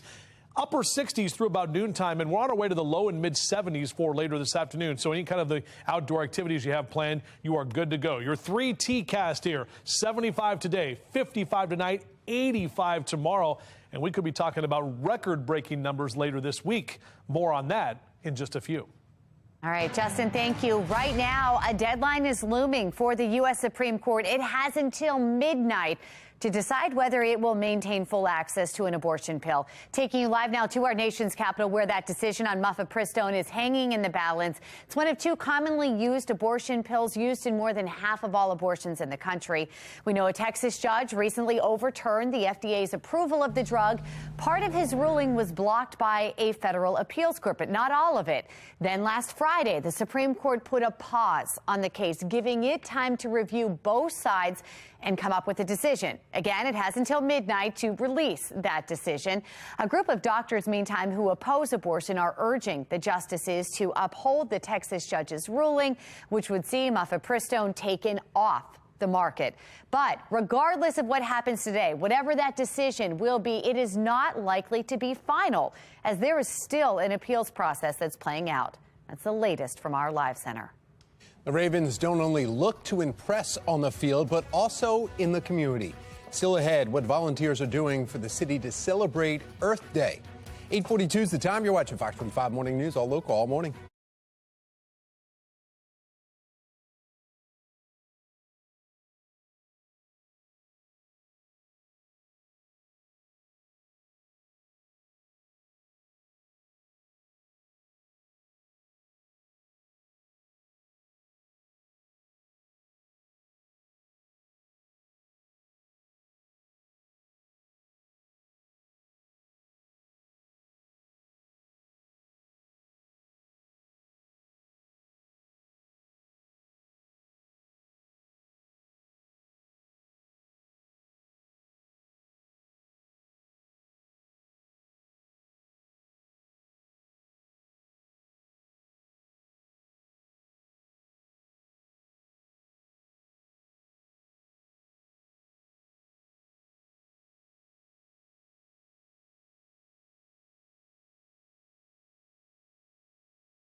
A45, 6 more members of the Biden family have been identified by House Republicans as possibly benefiting from the family business deals now under investigation by the GOP-led House Oversight Committee. National correspondent Kayla Gaskins joining us from Washington with more. Kayla.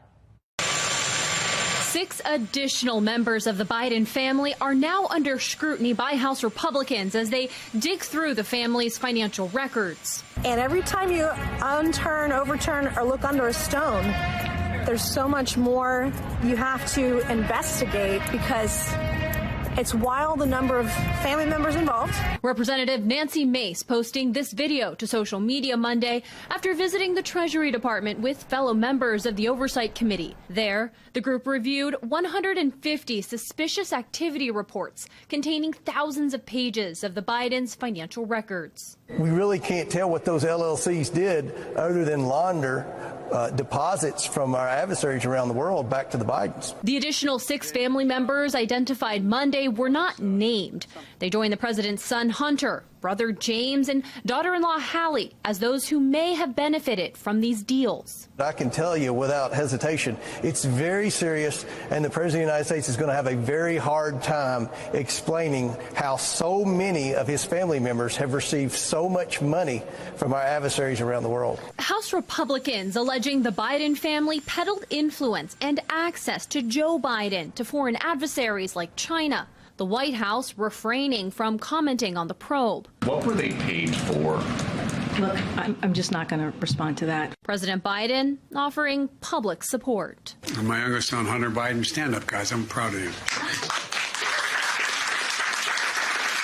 In a statement released after Monday's trip to the Treasury Department, Oversight Committee Chair James Comer said they still have more bank records to review, but the public can expect an update soon.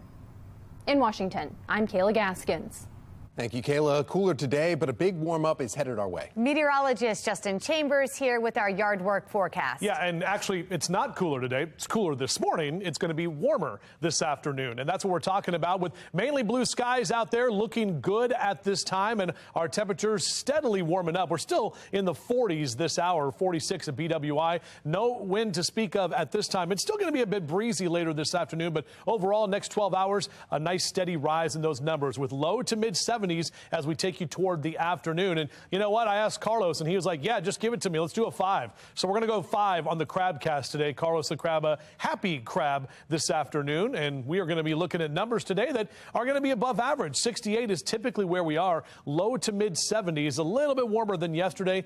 Some lower 70s for you in Westminster and Cockeysville over to Bel Air. 70 in Elkton, Eastern Shore in the lower 70s, right about 75 in downtown Baltimore. Almost 80 in D.C. this afternoon. So if you are heading down to the Nats game and Nats and O's, the Beltways series tonight, that is going to be a very nice weather for some baseball. Even heading down the ocean, we're talking about mid-60s there in Ocean City this afternoon. If you want to fly down the ocean, pilots, overall, visual flight rules don't have as much of that crosswind to deal with as we did yesterday. So still breezy conditions as you head later into the day, but almost a Kavu day out there. Ceiling and visibility unlimited. Our future scan looking nice and dry and continuing to keep those clouds out of here for the next couple of days. We'll be warmer on Thursday and even warmer still on Friday. That's ahead of our next weather maker, which is going to be a strong cold front, but that doesn't move through until the middle part of Saturday. So Saturday is going to be warm and dry for the first part of the day. It's later into Saturday afternoon and evening. That's when our next chance for rain rolls through. Shout out to Terry and Rodney D. That is Halligan, the puppy, looking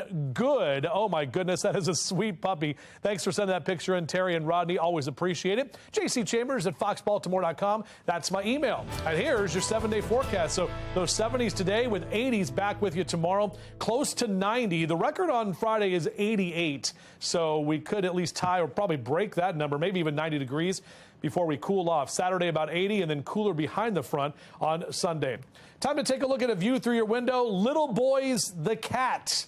This is from Empress Ross, and this is the view through Empress's window. Thank you very much for that shot, and we'd love to see the view through your window. Just go to our website, foxbaltimore.com/chime in, or scan that QR code right there on the screen. All right, earlier we had some issues. How are we looking out there on the roads now, Meg? Well, not great, Justin. Wish I had better news. You can see by the picture right there, our live look, our Len Stoller traffic network showing 2 crashes on 95 north and southbound. For 95 northbound, we've got 4 vehicles involved in that one. 2 left lanes, left shoulder closed. For the one in 95 north, we've got 1 vehicle involved, the left shoulder closed there. Traffic is moving through the left lane, but very, very slowly. You can see on both sides there, not a pretty picture. As a result, drive times in the yellow slower than what you're used to seeing here at this hour. 8:50, and this morning some great news from the NFL. These are still terrifying images from January. Remember this, when Buffalo Bills safety Damar Hamlin made a routine tackle against Bengals receiver T. Higgins. Well, his heart stopped, Hamlin's pulse gone, flatlining not once but twice until CPR was able to bring him back. All done right there on the field in front of both teams and all of those fans, his family watching in person and at home as he was shocked back to life. Now, in less than 4 months, Hamlin has been medically cleared to play after his cardiac arrest episode. Hamlin intends to make a full comeback to the NFL. He's even participating in the Bills' voluntary off-season workouts right now. Great. This event was life-changing, but it's not the end of my story. So I'm here to announce that I plan on making a comeback to the NFL. It's something I want to prove to myself, not nobody else. You know, I just want to show people that fear is a choice, that you know, you can keep going in something, but you just keep putting that right foot in front of the left one, and you keep going. I want to stand for that. Well, trending now, the Ravens are helping the Baltimore community celebrate Earth Day. 130 volunteers from the Ravens, M&T Bank, and Constellation are taking part in a neighborhood cleanup and restoration event. It was happening at the Hidden Harvest Farm. Volunteers helping with trash pickup, mural installation, sidewalk restoration, and more. Those at the event say they're just happy to give back to the community. It's just really rewarding for our staff from all three organizations to be out in the community that we all love. It is just a way for us to show our support. And the Ravens are playing on Sundays, but community is on top of mind 365 days a year. Later this week, the Ravens will host volunteering events with Rise Against Hunger to help feed those in need, and Play 60, encouraging kids to get outside and be active. Well, the Jonas Brothers are coming to Baltimore. I hear some screaming. It's happening April 28th. The only way to get tickets is for fans to register for the verified fan ticket sales. You got to do it by 1 o'clock tomorrow afternoon.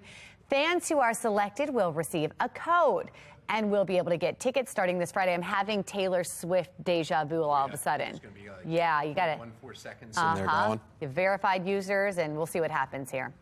Well, raise your glass as it is time to celebrate Maryland's leading ladies. Coming up in our 9 o'clock hour, the ways you can enjoy drinking tea and honor all of their achievements.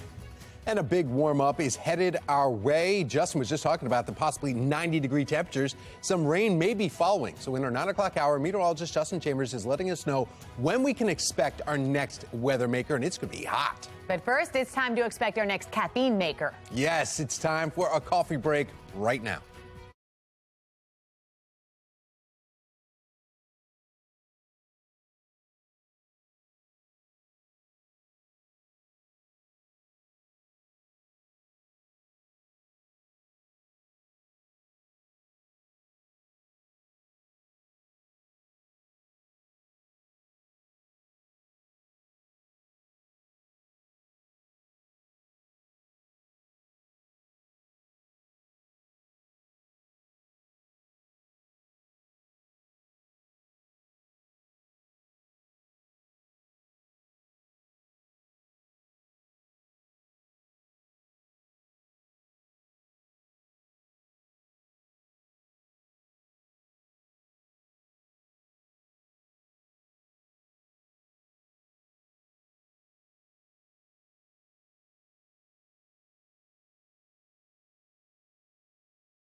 It is 8:56 and topping your morning business report. Facebook parent company Meta is expected to announce details about new job cuts today.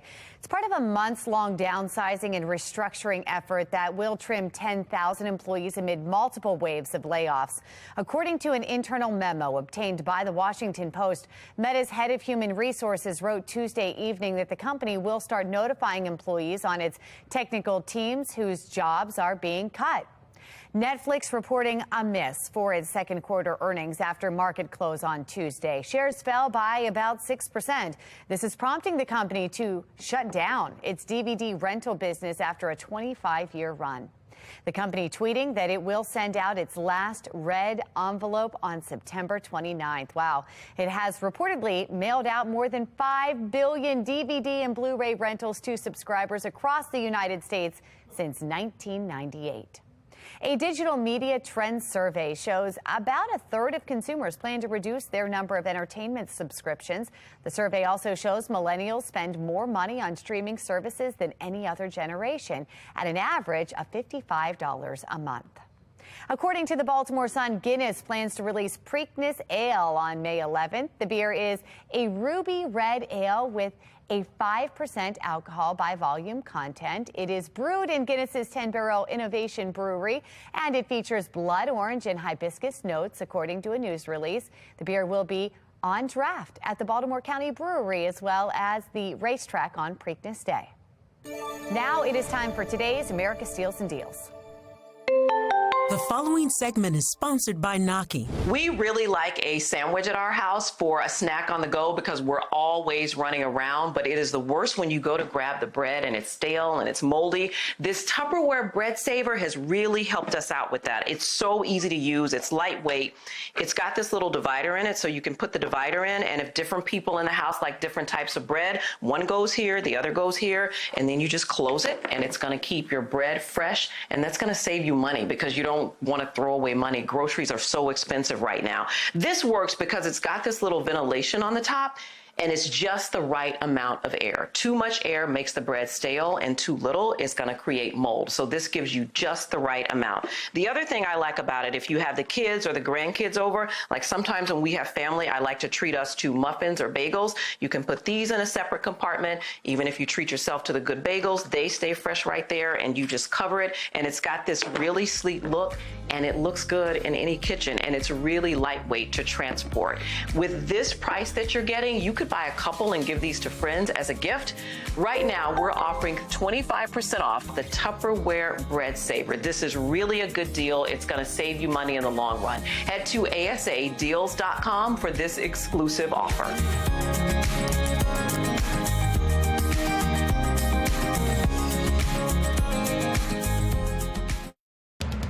Live from WBFF in Baltimore, this is Fox 45 Good Day Baltimore.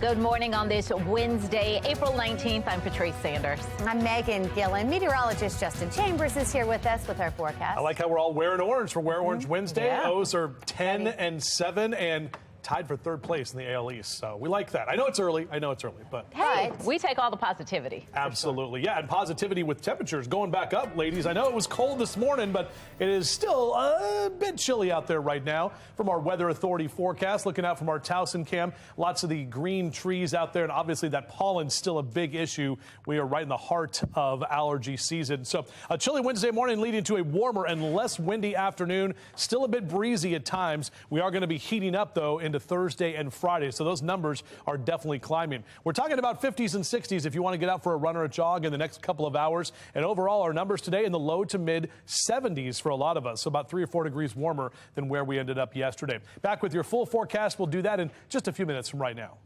All right, let's see what's happening on the roadways at this point. It's been a rough go out there. Those 2 accidents on 95 north and southbound have been cleared. But as you can see, doesn't mean it's an easy go at this point. Cars still making their way slowly through the area. My grandson was killed like a dog in the street. We begin this morning with an exclusive story in a city in crisis.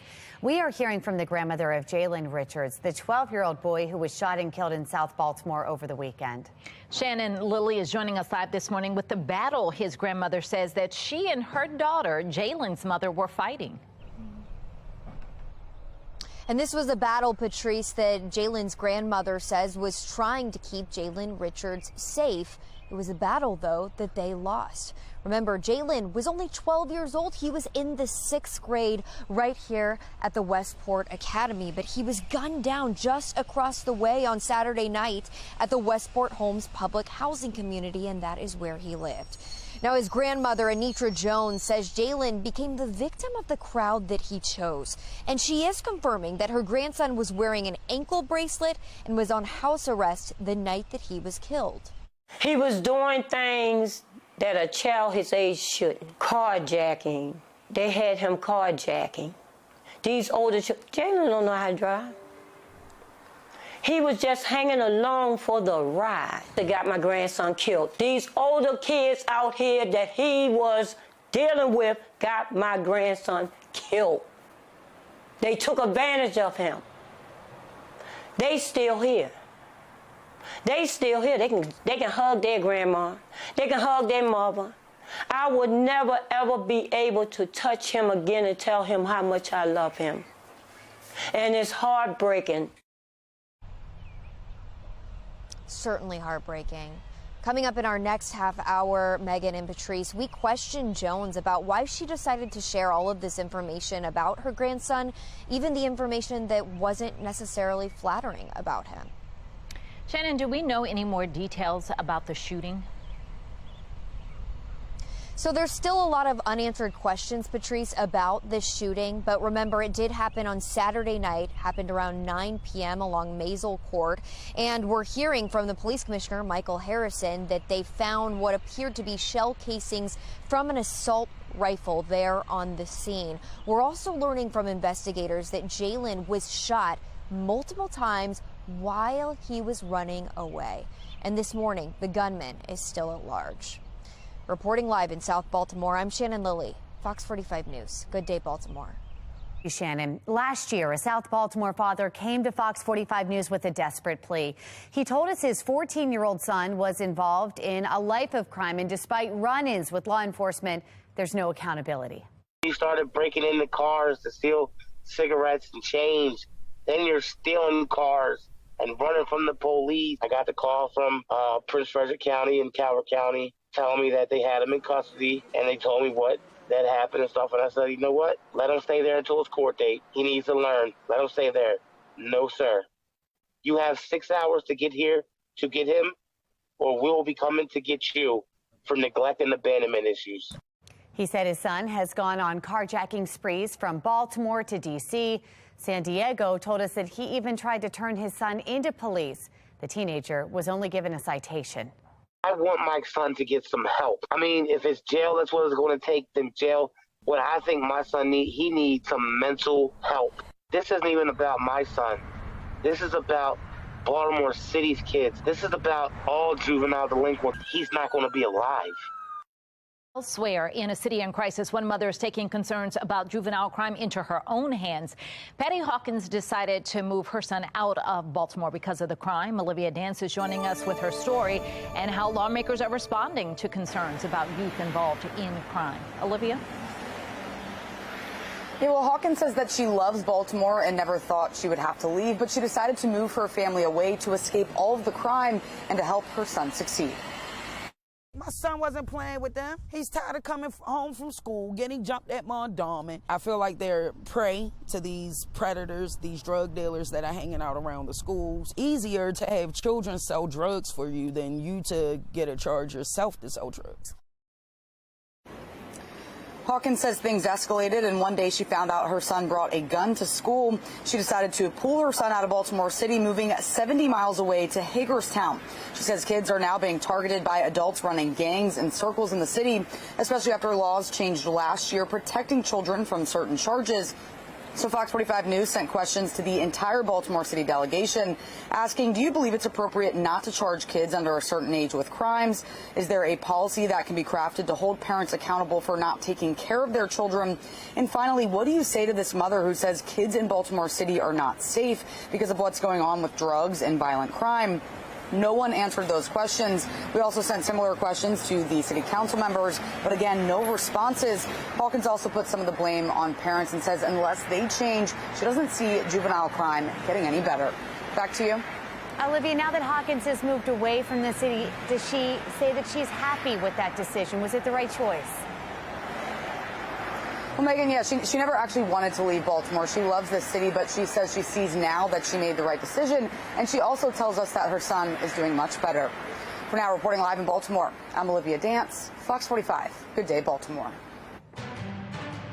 9:07, a deadly fire breaks out at a hospital in China's capital city, Beijing. Tom Rogers is at our live center with the latest on the death toll, as well as what might have started that fire. Tom. Yeah, you're looking at video right here. It was just released earlier this morning where the death toll is now 29, with 26 of those deaths being hospital patients. A nurse, a medical assistant, a family member were also killed. This video that is just being downloaded, you can see them. There's sheets hanging from the window. The hospital building is right there. It's all the white building right here. Now look at this. See the AC units that are there? People are clinging to them, standing on top of them. There's ladders trying to reach up to some of them, and as they're climbing down those units, trying to get to safety here, they're trying to get away from the smoke and the heat inside that building. Associated Press releasing some photos from the scene, too. The fire broke out yesterday afternoon, forcing dozens to evacuate. Rescue crews, medical staff from around the city were mobilized, with squads helping some of the 142 people who were evacuated to try and get to safety from those air conditioner units and also from the building's exterior. According to the AP, some who were trapped had to escape from those windows that we just showed you using those bed sheets that were tied together. A total of 39 people are now being treated for injuries. Now, the cause of the fire is still under investigation, but officials say it most likely originated from welding sparks from work that was being done in the hospital's inpatient wing. A dozen people have been detained, including the hospital's head and her deputy, as well as the head of the construction crew. Now, safety rules are sometimes ignored in China, but accidents on the level of this fire are treated with much higher level of scrutiny. That's the latest from our live center. Megan and Patrice, back to you. This morning, there is a high-stakes negotiation playing out on Capitol Hill, and depending on how it goes, it could tip the scale of the U.S., even the global economy. National correspondent Christine Frizzell is live there now. And Christine, this is all about a spending bill Republicans are trying to finalize. That's right, Patrice and Megan. And the ironic thing here is the spending bill is all about cutting spending. This is something GOP lawmakers have said is a must in order for them to agree to raise the debt limit, which President Biden has said should have no preconditions. The president has also said he won't meet with Speaker McCarthy until McCarthy unveils a spending plan.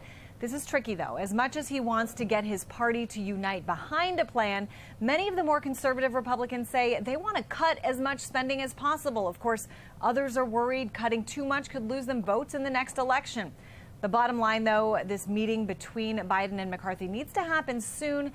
With estimates, the U.S. could default on its debt as soon as this summer, leading to a crippling recession. And that is something for which no one here on Capitol Hill wants to be held responsible. Megan, Patrice? All right, Christine, work on Capitol Hill of a completely different kind. There is a hearing that's about to get underway that examines UFOs. What can you tell us about that? All right, so this is a subject once taboo here in Washington, the subject of jokes. But you're right, today it's the subject of a Senate hearing because last year the Department of Defense established a new office to look deeper into UFOs called the All-Domain Anomaly Resolution Office, or AARO. This happened because a few years back in 2017, some pretty shocking videos came out recorded in Navy fighter jets showing real-time reactions to pilots and what they were seeing and whether these unexplained sightings pose a threat or are evidence of, quote, some other entity. The director of the office, Sean Kirkpatrick, will be the sole witness. We do expect some on the committee, especially Republicans, to spend time on the alleged Chinese spy balloon, though those were actually identified and not unidentified flying objects. We should say investigating UFOs isn't necessarily new. The Pentagon has done this for decades, although it used to be classified. So this should be a fun one to watch today. It will be. All right. Christine Frizzell, thank you. Well, revitalization efforts in Baltimore continue to be thwarted by crime. Why one economist says it's going to take more than beautiful buildings to bring people back into the city. Plus, charges dropped against a man accused of shooting squeegee workers in what investigators once called an act of revenge. Why this isn't going to trial. It's 9/11 on Fox 45. Good day, Baltimore.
(9:14) now. Celebrate Maryland's leading ladies and community leaders at the Afro News 5th annual High Tea. CEO and publisher of the Afro, Dr. Tony Draper, is joining us this morning to share more. Good morning. Good to see you. Good morning. Good to see you as well. All right, so let's talk about high tea. And I see you brought your fascinator for high tea. I absolutely. Because you don't come to the tea without your hat. No, you put your. No, this thing may not stay on, but you. But we get the idea. Yeah, you put your fascinator on. You're gonna look cute there, along with everyone else. Tell me about what the tea is and who we're honoring. So this year's tea is a celebration of African American first, women of color first, and so we are honoring First Lady Dawn Moore. We're honoring our Lieutenant Governor Aruna Miller. We're honoring our Comptroller Brooke Learman, and we're honoring our Speaker of the House Adrian Jones, all who are first in a variety of. That just happens to be all politically, attached, but yeah. So this is the 5th year for the tea. Talk about how the tea got started and why you all wanted to do that and how it's evolved. So the tea got started in 2017 in celebration of the Afro's 125th birthday. But high tea in the African American company predates 2017, way back to the time of enslavement, when people could not go to public places for tea, and many had tea sets in their homes and invited people over just for a social time. And that's what they did, and that's what we're continuing that tradition. So I know that this is an event that sells out quickly. Yes. What's the status for this year? It is sold out. So look, but there's going to be a sixth one, correct? Next year, so they should get tickets for that now. The date is already out for next year. See, I told you. And so what happens is people come and they say, wow, this is great. I'm your guest this year. Can I be a hostess next year? So we have 30 or so hostesses, some of whom have 4 tables, right. 3 and 4 tables, and people just look forward to it. It's a time of fun, a time of fellowship, and yes, we have a little tea at the table as well. So if you can't get tickets for this year's event for this, you all still have something else that's coming up as well. We do. On April the 27th, we're having our 3rd annual Black Business Matters Expo. Ooh, that's a lot to say. Black Business Matters Expo. It is virtual. It is free. And so if people go to afrotix.live, they can just sign up and tune in from 4 to 7 p.m. Eastern Time on Thursday, April the 27th. And then talk real quickly about the Afro. And if people aren't familiar, or if not that they wouldn't be familiar, but if they're not subscribed, if they're not getting what they need from you guys. Well, thank you for that opportunity to say that. The Afro is Maryland's oldest Black-owned business, the oldest continuously published family African-American newspaper in the country, and so founded in 1892 by my great-grandfather. But we are not a newspaper, we are a media company, and so we invite people to go to afro.com and check us out, and yes, subscribe. And what a legacy there. Thank you so much You're for coming welcome. and enjoy Saturday. Thank you. Well, we want to get over to meteorologist Justin Chambers. He's got a look at the forecast and what these ladies are going to be stepping out in. Yeah, and we're talking about temperatures that are going to be well above average. We'll stay above average today, maybe a couple degrees warmer than where we were yesterday, and a little less wind as well. And then as we head into Thursday and Friday, that's when those temperatures are really jacking up. In fact, Saturday, we're going to still be in the upper 70s and lower 80s. So looking out over the Patapsco right now, we've got mainly calm conditions. Definitely a better day to be on the water, boaters and watermen on your captain's cast. A little westerly wind, about 10 to 15 knots. Could see some 20-knot winds at times, but overall waves about a foot or less. Low tide at 1:42 this afternoon, Fort McHenry, then back in at 7 o'clock this evening. So just be aware if you're getting out there on the water, always make sure to have fun, but stay safe and stay hydrated too. Temperatures today, upper 60s and lower 70s across Carroll and Baltimore counties. For Baltimore City down into Dundalk, out through Edgemere and Sparrows Point, White Marsh and Perry Hall in those lower 70s. I always do that.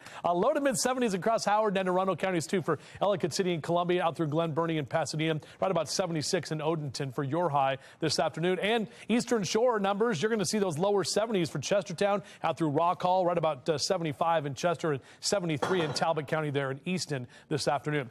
Good day to throw some stuff on the grill. You can see right there in our grill cast, we're keeping those temps in the 70s through the later part of the afternoon. Nice afternoon and evening to hang out on the deck with some family and friends and some good food. So here's a look at our future scan. Staying dry for the afternoon. Tomorrow, a little bit less in the way of wind, but we're probably going to have to deal with some fire weather warnings again into Thursday and Friday because we're going to be just so dry and also so warm with that wind that's going to come back by Friday afternoon, mainly from the south. And then our next weather maker is going to be a cold front. That comes in on Saturday, but the first part of Saturday is going to be dry after about midday into the afternoon as that front passes. That's when we'll see a better chance of some of those showers and a couple of pop-up thunderstorms as well. And then behind the front, definitely cooler temperatures heading toward next week. We're just 16 days out until Cinco de Mayo. It happens on a Friday this year. 25 days until Mother's Day, and 9 weeks from today is the summer solstice. Even though our numbers will be close to 90 degrees on Friday, it will definitely feel like summer. We're still right in the heart of spring. So 75 today, 85 tomorrow, close to 90 on Friday. Notice those numbers come back down after the cold front passes through Saturday. So Sunday only upper 60s and even mid 60s next Monday to kick off your brand new week. Meg? All right, Justin, thank you. Out on the roads, we have your Len Stoller Traffic Network. And looking across the Beltway, some improvement. Traffic moving pretty nicely so far. Not a lot of volume here after some incidents, major incidents a little earlier this morning. So live cameras looking better. Actually, as we take a closer look, top left on the Beltway there, still seeing some backups right there, 695 right there. So give yourself some extra time.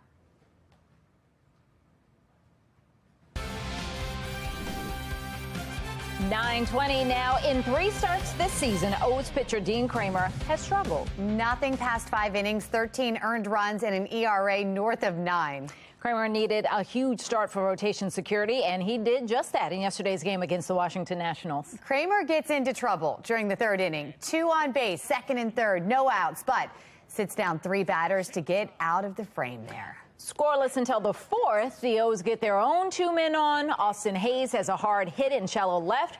Ryan Mountcastle makes it in from second. Hayes does not get the extra bag, but gets the run. Score 1-0 Orioles. Back to Kramer. He went 6 2/3 scoreless innings, 6 strikeouts, his best start of the season. The O's take the first game in D.C. Final score 1-0. Well, whether you're at the game or watching from home, we want to see how you're cheering on the O's. Scan the QR code on your screen. That will take you to foxbaltimore.com/chime-in, where you can upload your pictures and your videos. It's powered by Stackla. Frustration in Fells Point. Meantime, why a new gas line has residents worried about their safety. And we're spending time with the Youth Climate Institute this morning, and Howard County will tell you all about it coming up on Fox 45 Morning News. All local, all morning long.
It is So Baltimore. Celebrate the Earth with a unique climate program. The Howard County Conservancy Youth Climate Institute is engaging students in change. Be More Lifestyle host Mark Clark is out there, and he is learning more. Good morning, Mark.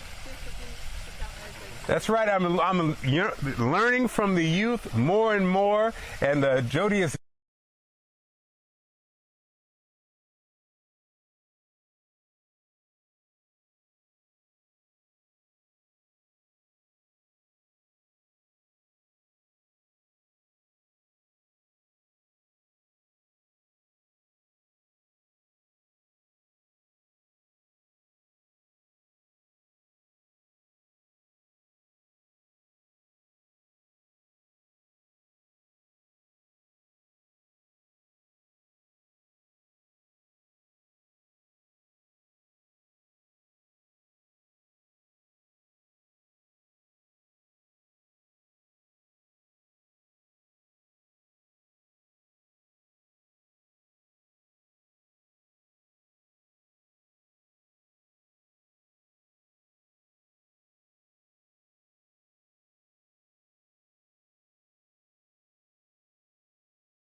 Live from WBFF in Baltimore, this is Fox 45 Good Day Baltimore.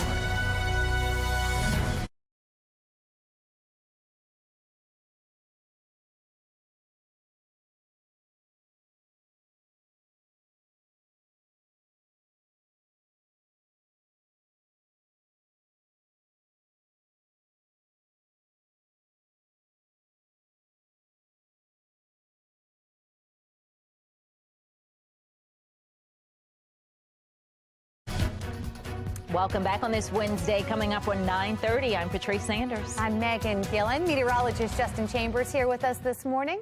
Yeah, good morning, ladies, and all looking good in all of our orange, our Wear Orange Wednesday for the O's. And yeah, they're back at home on Friday night against the Tigers, but they're just down the road if you want to step down to the Nat Stadium tonight. They got the win last night, which was awesome. So taking a look right now, it's not a bad day today. In fact, a really nice day shaping up. Now, we still have some of the breezy to windy conditions out there from our Towson camera. Wind is not quite done with us yet, but it should not be as windy as it was yesterday. We're still in the 40s in Western Maryland, but we've got it to the 50s already in Westminster, Bel Air, over to Baltimore at 53.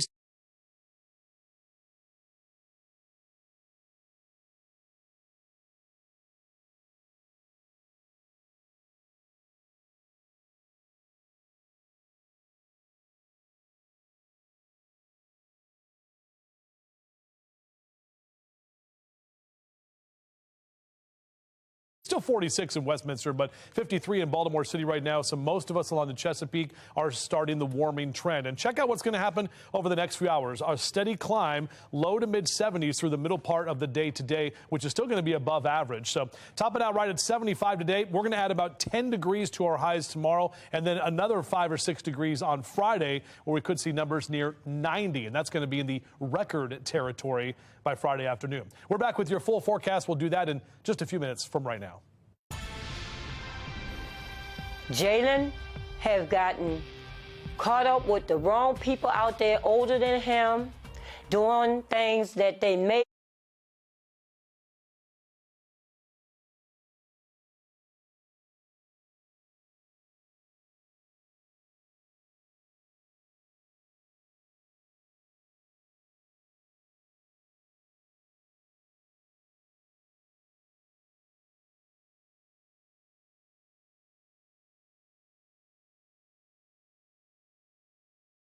Made him do. The grandmother of Jalen Richards is speaking out after her 12-year-old grandson was gunned down in South Baltimore over the weekend. Shannon Lilly has been following this story. She's joining us live now. Shannon, we heard from Jalen's grandmother in our last half hour. Is she saying why she wanted to share all those details? Megan, that's a good question, because a lot of the details that she shared about her grandson are not flattering. But she's saying she wants to share them because she is trying to bring to light what she believes is a trend happening in the city. And she also wants to warn other families before more young people lose their lives. Remember, Jalen Richard was just in the 6th grade. He was only 12 years old, but his grandmother, Anitra Jones, alleges that he was involved in criminal behavior, doing things like carjackings. And she says that he was caught up in the wrong crowd of kids that were older than him. She believes these kids were using him, taking advantage of him, something she also believes happens quite often in the city, where these older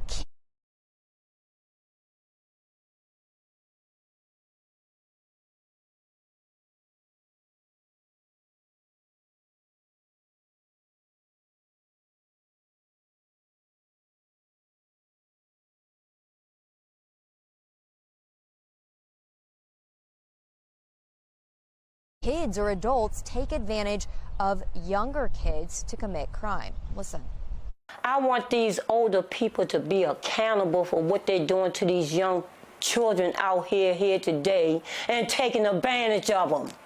And guess how many more out here are going to be like Jalen? Because of older, ignorancy, adults that's using kids for their stupidity. And Jones is now also demanding accountability from leaders. She's questioning where these juveniles are getting the guns in the first place. And she spoke with us not long after coming home from making funeral arrangements for her grandson. Reporting live in South Baltimore, I'm Shannon Lilly, Fox 45 News. Good day, Baltimore. Thank you, Shannon. Elsewhere in a city in crisis, an uptick in violence is raising concerns about popular areas in Baltimore. This week, we've already seen a woman stabbed to death, and now there's a man in critical condition after being slashed in the throat. Olivia Dance is joining us with the latest details in these incidents and how the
A major deal made 2 hours after jurors were set to hear the defamation lawsuit by the Dominion voting system company filed against Fox News. Tom Rogers is at our live center. He's got the latest. Yeah, just incredible. We are getting more details on what actually happened. A $787.5 million payout is what the New York Times is reporting. You see it right here on Fox News website. $1.6 billion defamation lawsuit was based on the last presidential election in 2020, where the cable company Fox News is accused of false reporting.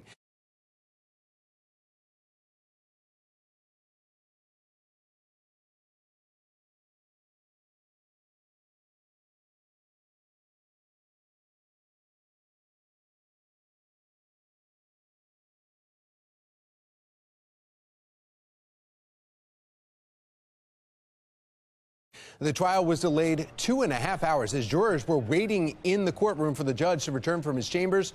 When the Delaware Superior Court Judge Eric Davis did, he praised both sides and announced a settlement has been reached in the 2.5-year lawsuit. Dominion stating that Fox News hurt the company's reputation, saying that their voting machines were not accurate and could be manipulated, while Fox lawyers pointed to inaccuracies with Dominion. Dominion lawyers, though, announcing the payout. Represents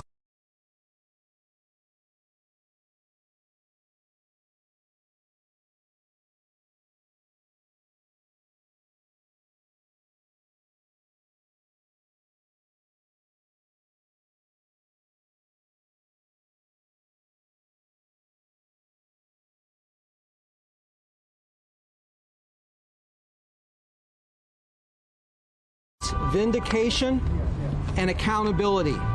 Lies have consequences. The truth does not know red or blue. Now, the announcement averts a lengthy trial. The proposal still needs approval from the judge. However, the judge says in the decades that he's sat on the bench, this is the best lawyering he has seen, where both sides are now considering the outcome a win. That's the latest from our live center. Megan Patrice, back to you. A family favorite teams up with a Charm City classic. The sweet treats for a good cause at the new Great Wolf Lodge. And the nation's largest wine and music festival is making a comeback, and this time it's a little closer to Baltimore. Up next, how you can buy tickets and sip rosé all day. 9:41 now on Fox 45. Good day, Baltimore.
The nation's largest wine and music festival is returning to the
pretty. Very nice. Cool. And I was noticing too, that's where they used to have that sandlot thing. And then they're building that big building. I guess that's what's there now or going to be there. Yeah, construction continues. So, yeah, overall, the sun is out, ladies. We're talking about breezy and warmer today. We'll see 75 for our high, 85 tomorrow, almost 90 on Friday. And then we are tracking our next chance for rain. It comes Saturday, late afternoon into Sunday. So, yeah, right in the middle of our weekend, but it definitely cools us down as we head into the first part of next week. And you can kind of see that 10-day trend, too. Well, I mean, the next few days are great.